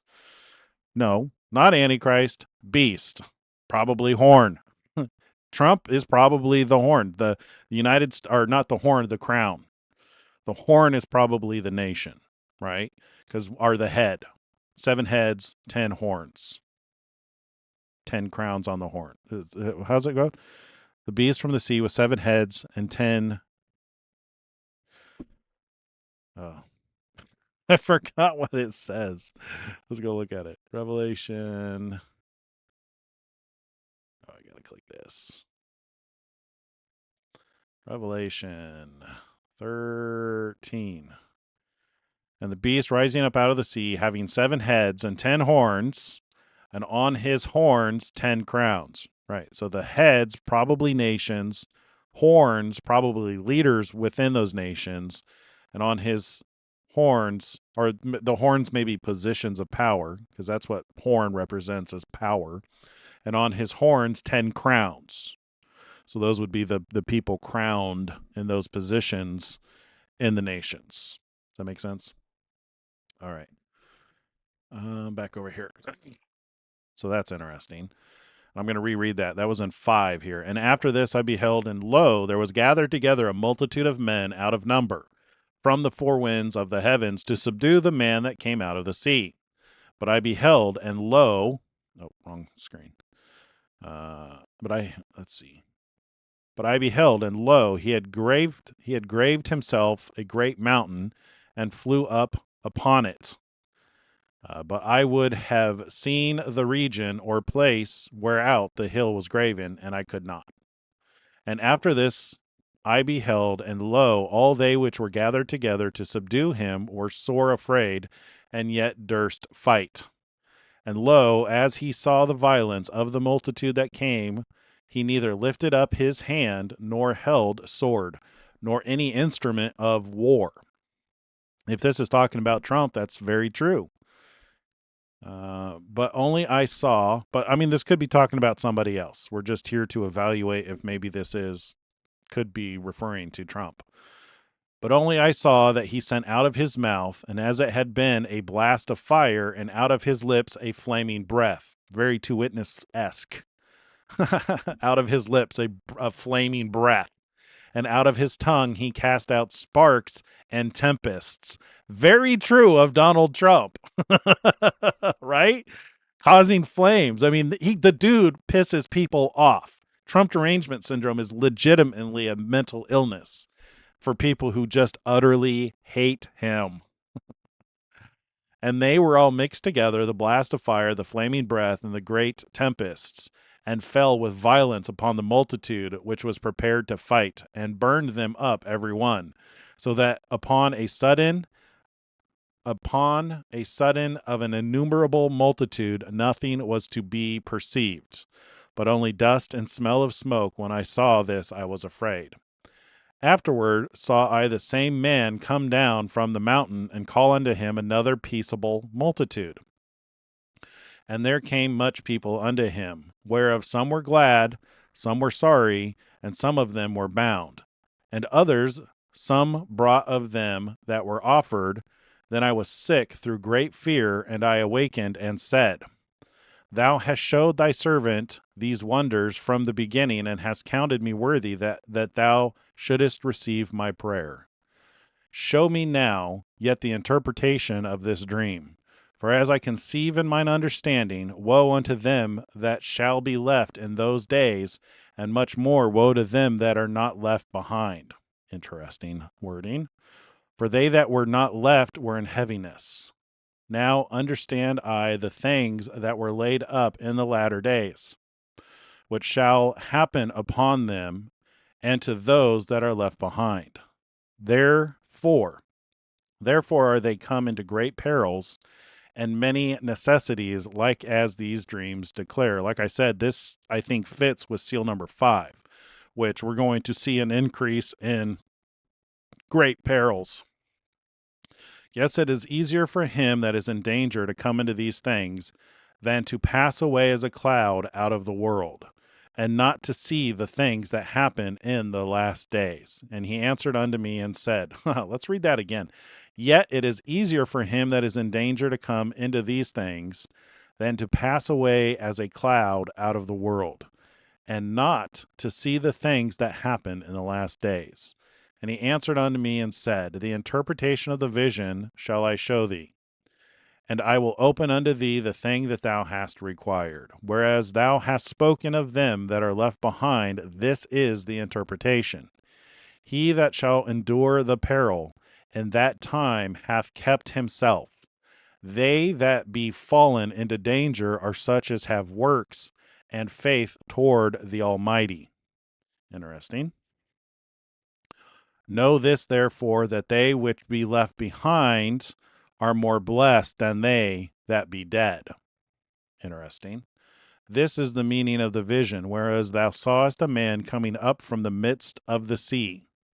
The same is he whom God the highest hath kept a great season, which by his own self shall deliver his creature. And he shall order them that are left behind. So the man coming up is a deliverer, it seems. And whereas thou sawest that out of his mouth there came as a blast of wind and fire and storm, and that he held neither sword nor any instrument of war, but that the rushing in of him destroyed the whole multitude that came to subdue him. This is the interpretation. They sure did try to subdue him. They came at him hard ever since his first term. Behold, the days come when the Most High will begin to deliver them that are upon the earth. I believe with all my heart that we are in that time right now. And he shall come to the astonishment of them that dwell on the earth. And one shall undertake to fight against another. Matthew 24 much? This seems parallel to Matthew 24. City against city, nation against nation, brother against brother. One city against another, one place against another, one people against another, and one realm against another. And the time shall be when these things shall come to pass, and the signs shall happen which I showed thee before. And then shall my Son be declared, whom thou sawest as a man ascending So it sounds like we're talking about somebody who precedes the coming of Yeshua, because it sounds like his son will be declared after these things. And when all the people hear his voice, every man shall in their own land leave the battle they have one against another. This is true. This is what the Jews are looking for when people put down their weapons of war and beat them into plowshares. And an innumerable multitude shall be gathered together, as thou sawest, willing to come and to overcome him by fighting. And he shall stand upon the top of the Mount Sion. And Sion shall come and shall be showed to all men, being prepared and builded, like as thou sawest the hill graven without hands. I wonder if that's the temple, because the temple is said to be built without hands, with stones made without hands. And this my son shall rebuke the wicked inventions of those nations, which for their wicked life are fallen into the tempest, and shall lay before them their evil thoughts and the torments wherewith they shall begin to be tormented, which are like unto a flame, and he shall destroy them without labor by the law which is like unto me. Interesting. And whereas thou sawest that he gathered another peaceable multitude unto him, those are the 10 tribes, which were carried away prisoners out of their own land in the time of Hosea the king, whom Salmanazar, the king of Assyria, led away captive. And he carried them over the waters, and so came they into another land. And they took this counsel among themselves, that they would leave the multitude of the heathen and go forth into a further country, where neither mankind dwelt, that they might there keep their statutes which they never kept in their own land. And they entered into Euphrates by the narrow place of the river. For the Most High then showed signs for them, and held still the flood, till they were passed over. Sounds like the children of Israel. For through that country there was a great way to go, namely over of a year and a half, and the same region is called Arsareth. Then dwelt they there until the latter time, and now, when they shall begin to come, the highest shall stay the springs of the stream again, that they may go through. Therefore sawest thou the multitude with peace. But those that be left behind of thy people are they that are found within my borders. Now when he destroyeth the multitude of the nations that are gathered together, he shall defend his people that remain. And there shall he show them great wonders. Then said I, O Lord, that bearest rule, show me this. Wherefore have I seen the man coming up from the midst of the sea? And he said unto me, like as thou canst neither seek out nor know the things that are in the deep of the sea, even so can no man upon the earth see my son, or those that be with him, but in the daytime. This is the interpretation of the dream which thou sawest, and whereby thou art here lightened. For thou hast forsaken thine own way, and applied thy diligence unto my law, and sought it. Thy life thou hast ordered in wisdom, and hath called understanding thy mother. And therefore have I showed thee the treasures of the highest. After other 3 days I will speak other things unto thee, and declare unto thee mighty and wondrous things. Then went I forth into the field, giving praise and thanks greatly unto the Most High, because of the wonders which he did in time, and because he governeth the same and such things as fall in their seasons. And there I sat 3 days. Very interesting. Wow. Yeah, I mean, I could totally see how that could be talking about Donald Trump. I mean, there's definitely some markers there that seem to line up. The whole coming out of the sea thing is really interesting. It makes me want to go read Revelation 17 now, that talks about the last ruler. See, and one of the problems with conflating antichrists is if you use that term in a negative way and you apply it everywhere you think that it applies, you could be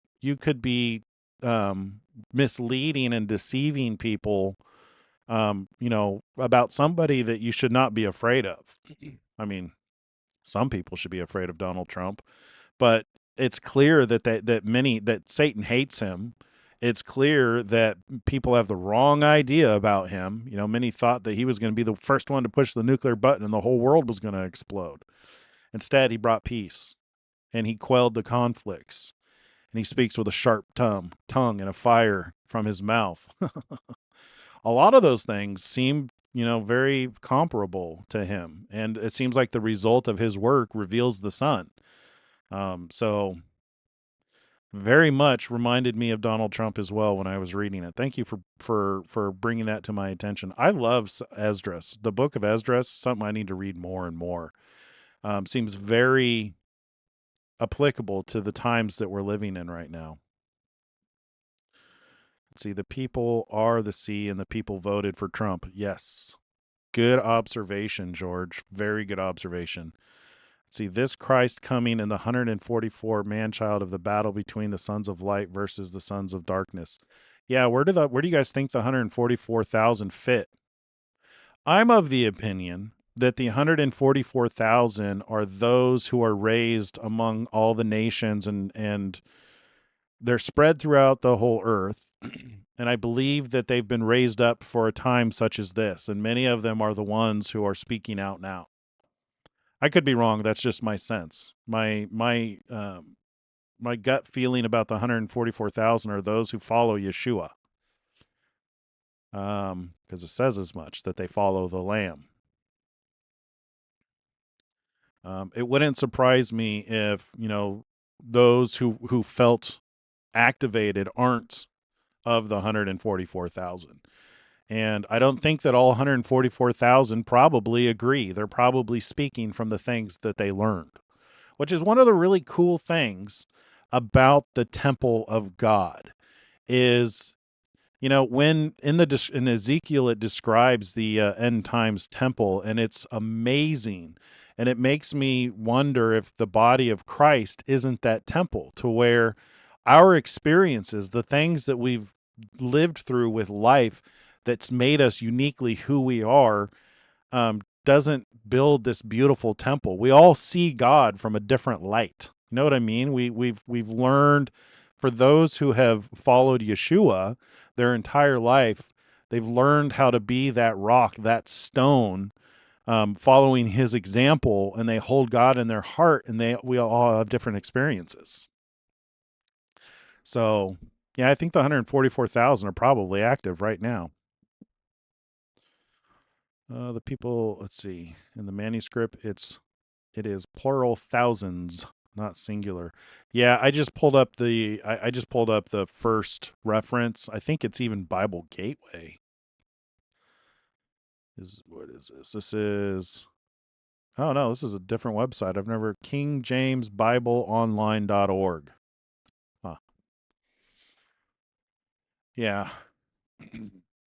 The new Zion is the body. Lively stones. Yeah. Yeah. Well, cool. We are at the 2-hour mark. What an amazing night. So I did some stuff tonight you guys probably didn't notice. I've been cutting into segments, been marking segments. So what I'm going to do is I'm going to go produce, because now we've got a 100 terabyte hard drive now on the network, so that we can start reusing this video and making smaller segments. I'm going to go cut these up into smaller segments and republish them. To try and make it easier to reference them. So if you just want to watch the segment on the Jordan Peterson, you'll be able to watch that segment. If you want to see what Donald Trump said on this day, you'll be able to just go look at his posts, and same thing with Elon Musk. So I like this pattern. This is what I think I'm going to start going towards now, is doing, plan on like a 2-hour episode, and we'll do segments throughout the episode, and then we'll just republish those so that for those who want to catch the smaller bits, they can. That's the Tim Pool business model as I've learned it, is he does his show, and within the show he breaks it into segments and then republishes those segments. So I don't have anything else. Do you guys have anything else that you want to talk about before we go? Call it a night. Let me know. Put a Q in your comment if you have something that you want to ask me before we go. I'll give you a few minutes here.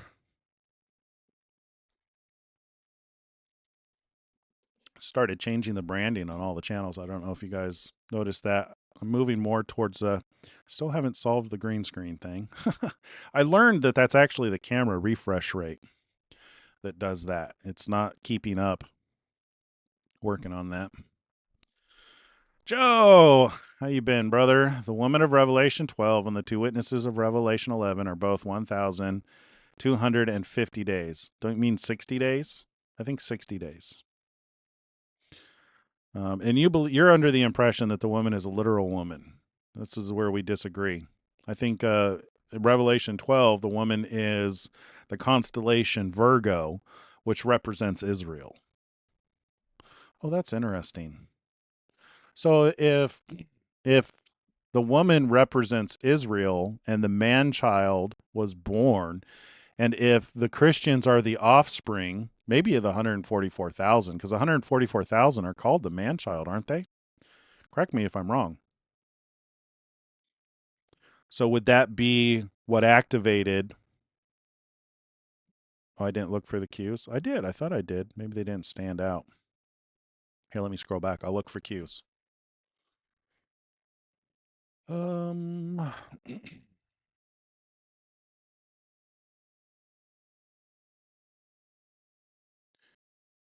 no, this chat scrolls down on me too. That's probably why I didn't see any cue. Okay, let me go pull up the other chat, the one that doesn't scroll down.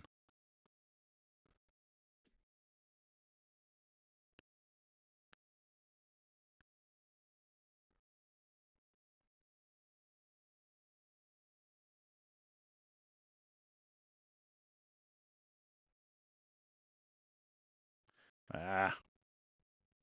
Here, let me move this over to a different screen. I'm trying to scroll through the chat.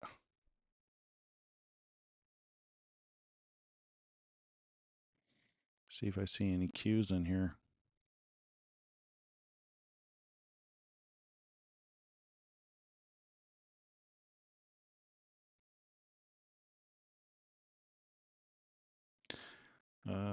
Are there any cues? I don't see them.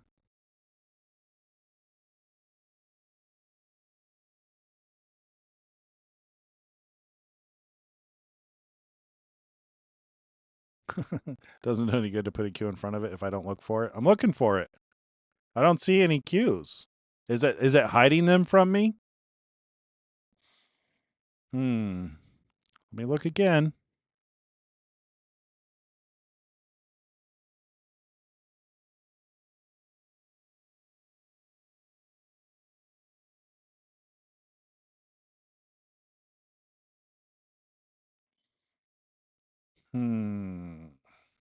I don't see anything with a cue.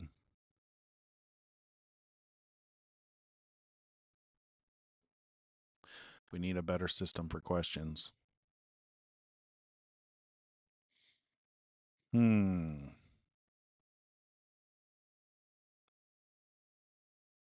must be filtering out the ones with cues in them. If people have been asking questions, I don't see them in the combined chat. So we're streaming to Locals, Twitch, YouTube, X, and Rumble, and it combines all of the chat into one chat for me. And I don't see anything with a cue.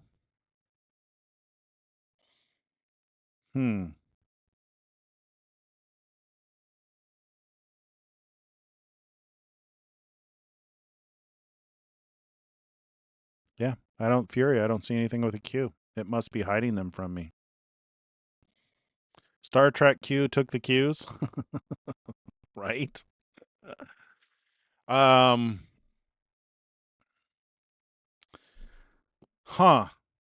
Does anybody remember the question? Can you repost the question if whoever asked the question is still in the chat?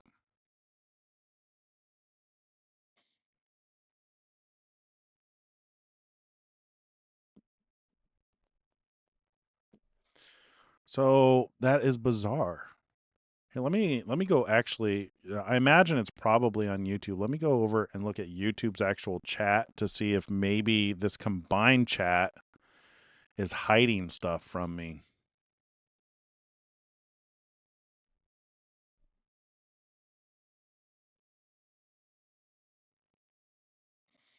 Oh, wow.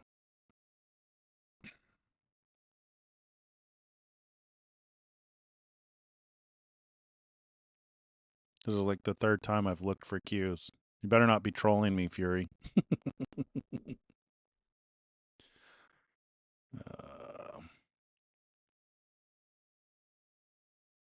Still not seeing any cues. Yeah, no cues.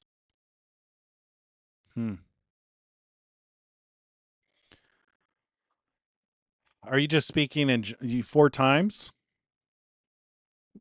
I see no cues. Weird. Read your question. 4 times. Okay. You just repeated it. It's not showing me. You didn't look at the cues. It's literally not showing. Maybe putting a cue in front of it hides it. Try asking the question without the cue.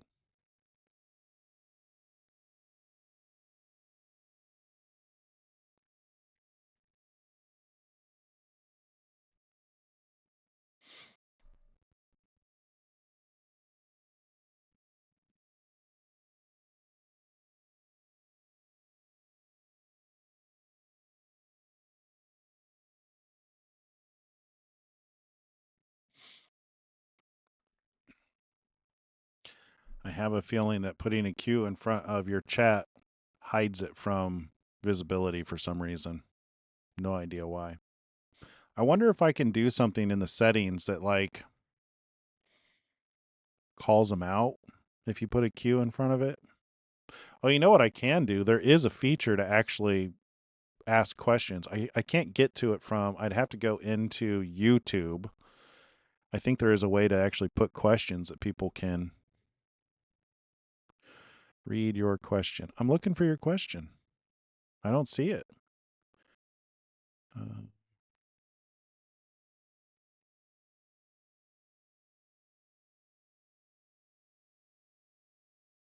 I see 0 question. Here, I'll show you what I see. You guys can see what I see. There you go. That's what I see. That's the chat. Do you see the cue in there? See, everybody's chatting from YouTube. Yeah, try putting it in all caps. You've been shadow banned. I hope not. You better not have been shadow banned. No, YouTube is really weird with some of the chats that it hides. Like if you try and post a link, that's a surefire way of getting your chat hidden. Short chats tend to be hidden. Like if you just respond with 1 or 2 words, sometimes, like I did, I'm surprised it let you post that. Do you see your question? Maybe we should set up Discord. We have a Discord. Maybe I should move you all over to Discord. That way we have more control over what's actually seen. Maybe we'll do that for... I'm floored that you can't ask a simple question. It was about a certain person in Congress who said that a certain group would take over a certain country. I'm not aware.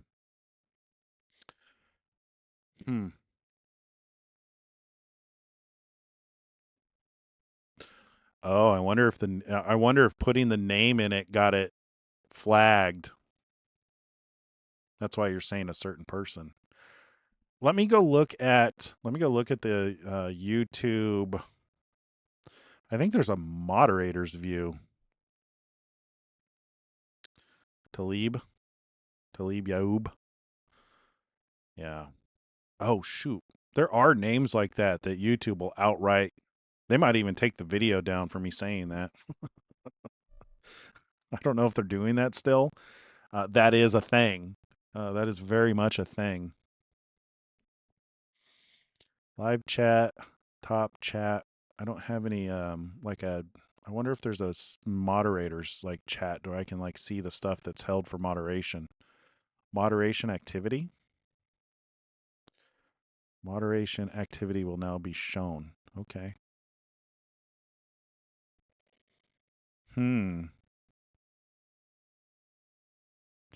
Community moderation. What is that?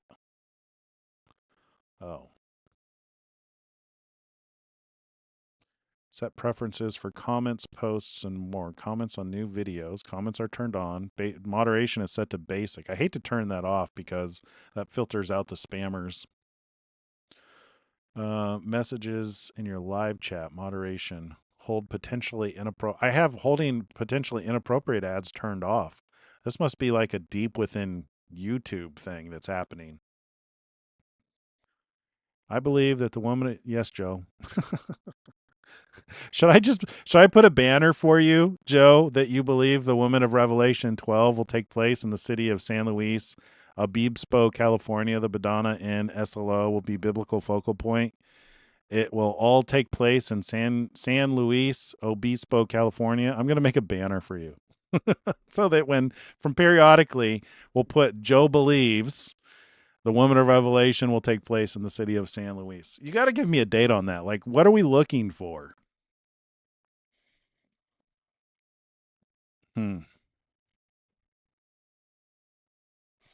Not sure if you ever watched The Praying Medic. He just got his YouTube channel back after 5 years banned. The Praying Medic. Is that anything like the Patriot Nurse? I don't recall watching The Praying Medic. I might. If I see a video, I may remember who it is. Alrighty. Do you guys have any pressing questions that aren't being suppressed and shadow banned? I think I can. Here you go, Joe. There you go. Your banner. I gave you a banner. So the question was censored, and that is why you couldn't see it. It must have been. I wouldn't ignore you, Fury. I'm gonna give you guys a Discord channel so that we can avoid the censors. Let me go see what it's called. I have a Discord set up, and it is connected to the show. It should actually be showing all the chat messages now. Let me go look at it. Yeah, so Discord is a free chat with a lot of capabilities built into it. So the server is called Two Witnesses Live Server. Let me see if I can put an invite.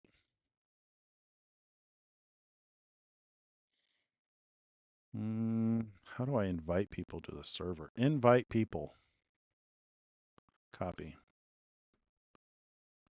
Okay, this link expires in 7 days. So let me see if I can put it in the chat. If I can find the chat window now that I've moved it. So that is the Discord link. Feel free to join that, and maybe we'll move the conversation there. For the live show, at least. Alrighty. I'll also put that in the description.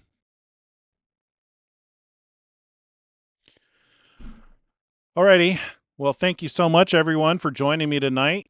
This was a lot of fun. I really enjoyed going. I like this pattern. I think this is a good pattern. Yeah. I think this is a good pattern, so I think we'll keep this up. So Monday through Friday, 5:30 to 7:30 will be the show slot that we schedule. And then I'm going to start cutting it up into segments to repost as shorter videos for those who just want to watch the segments. All righty, everybody. Yeah, I generally avoid Discord and the chats and everything as well, but it may be a solution to get around this shadow banning.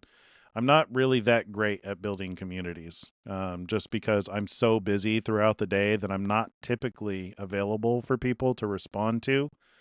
I would say that because I'm trying to build my presence on X, that would be a better place to chat with me, would be on X. Maybe we should use that instead of Discord. But Discord actually integrates into the channel, so we'll give that a try for now. See how it goes. Anyway, let's call it a night. See you tomorrow. Tomorrow is the Sabbath, so maybe we'll go short tomorrow since it's the Sabbath. Yeah, I'll probably also do some streaming for what's going on in Portland because the National Guard is being sent out and some interesting things may be happening there too. So we may get into some of that kind of streaming. Anyway, shalom, shalom. Have a good night, everyone. God bless you guys.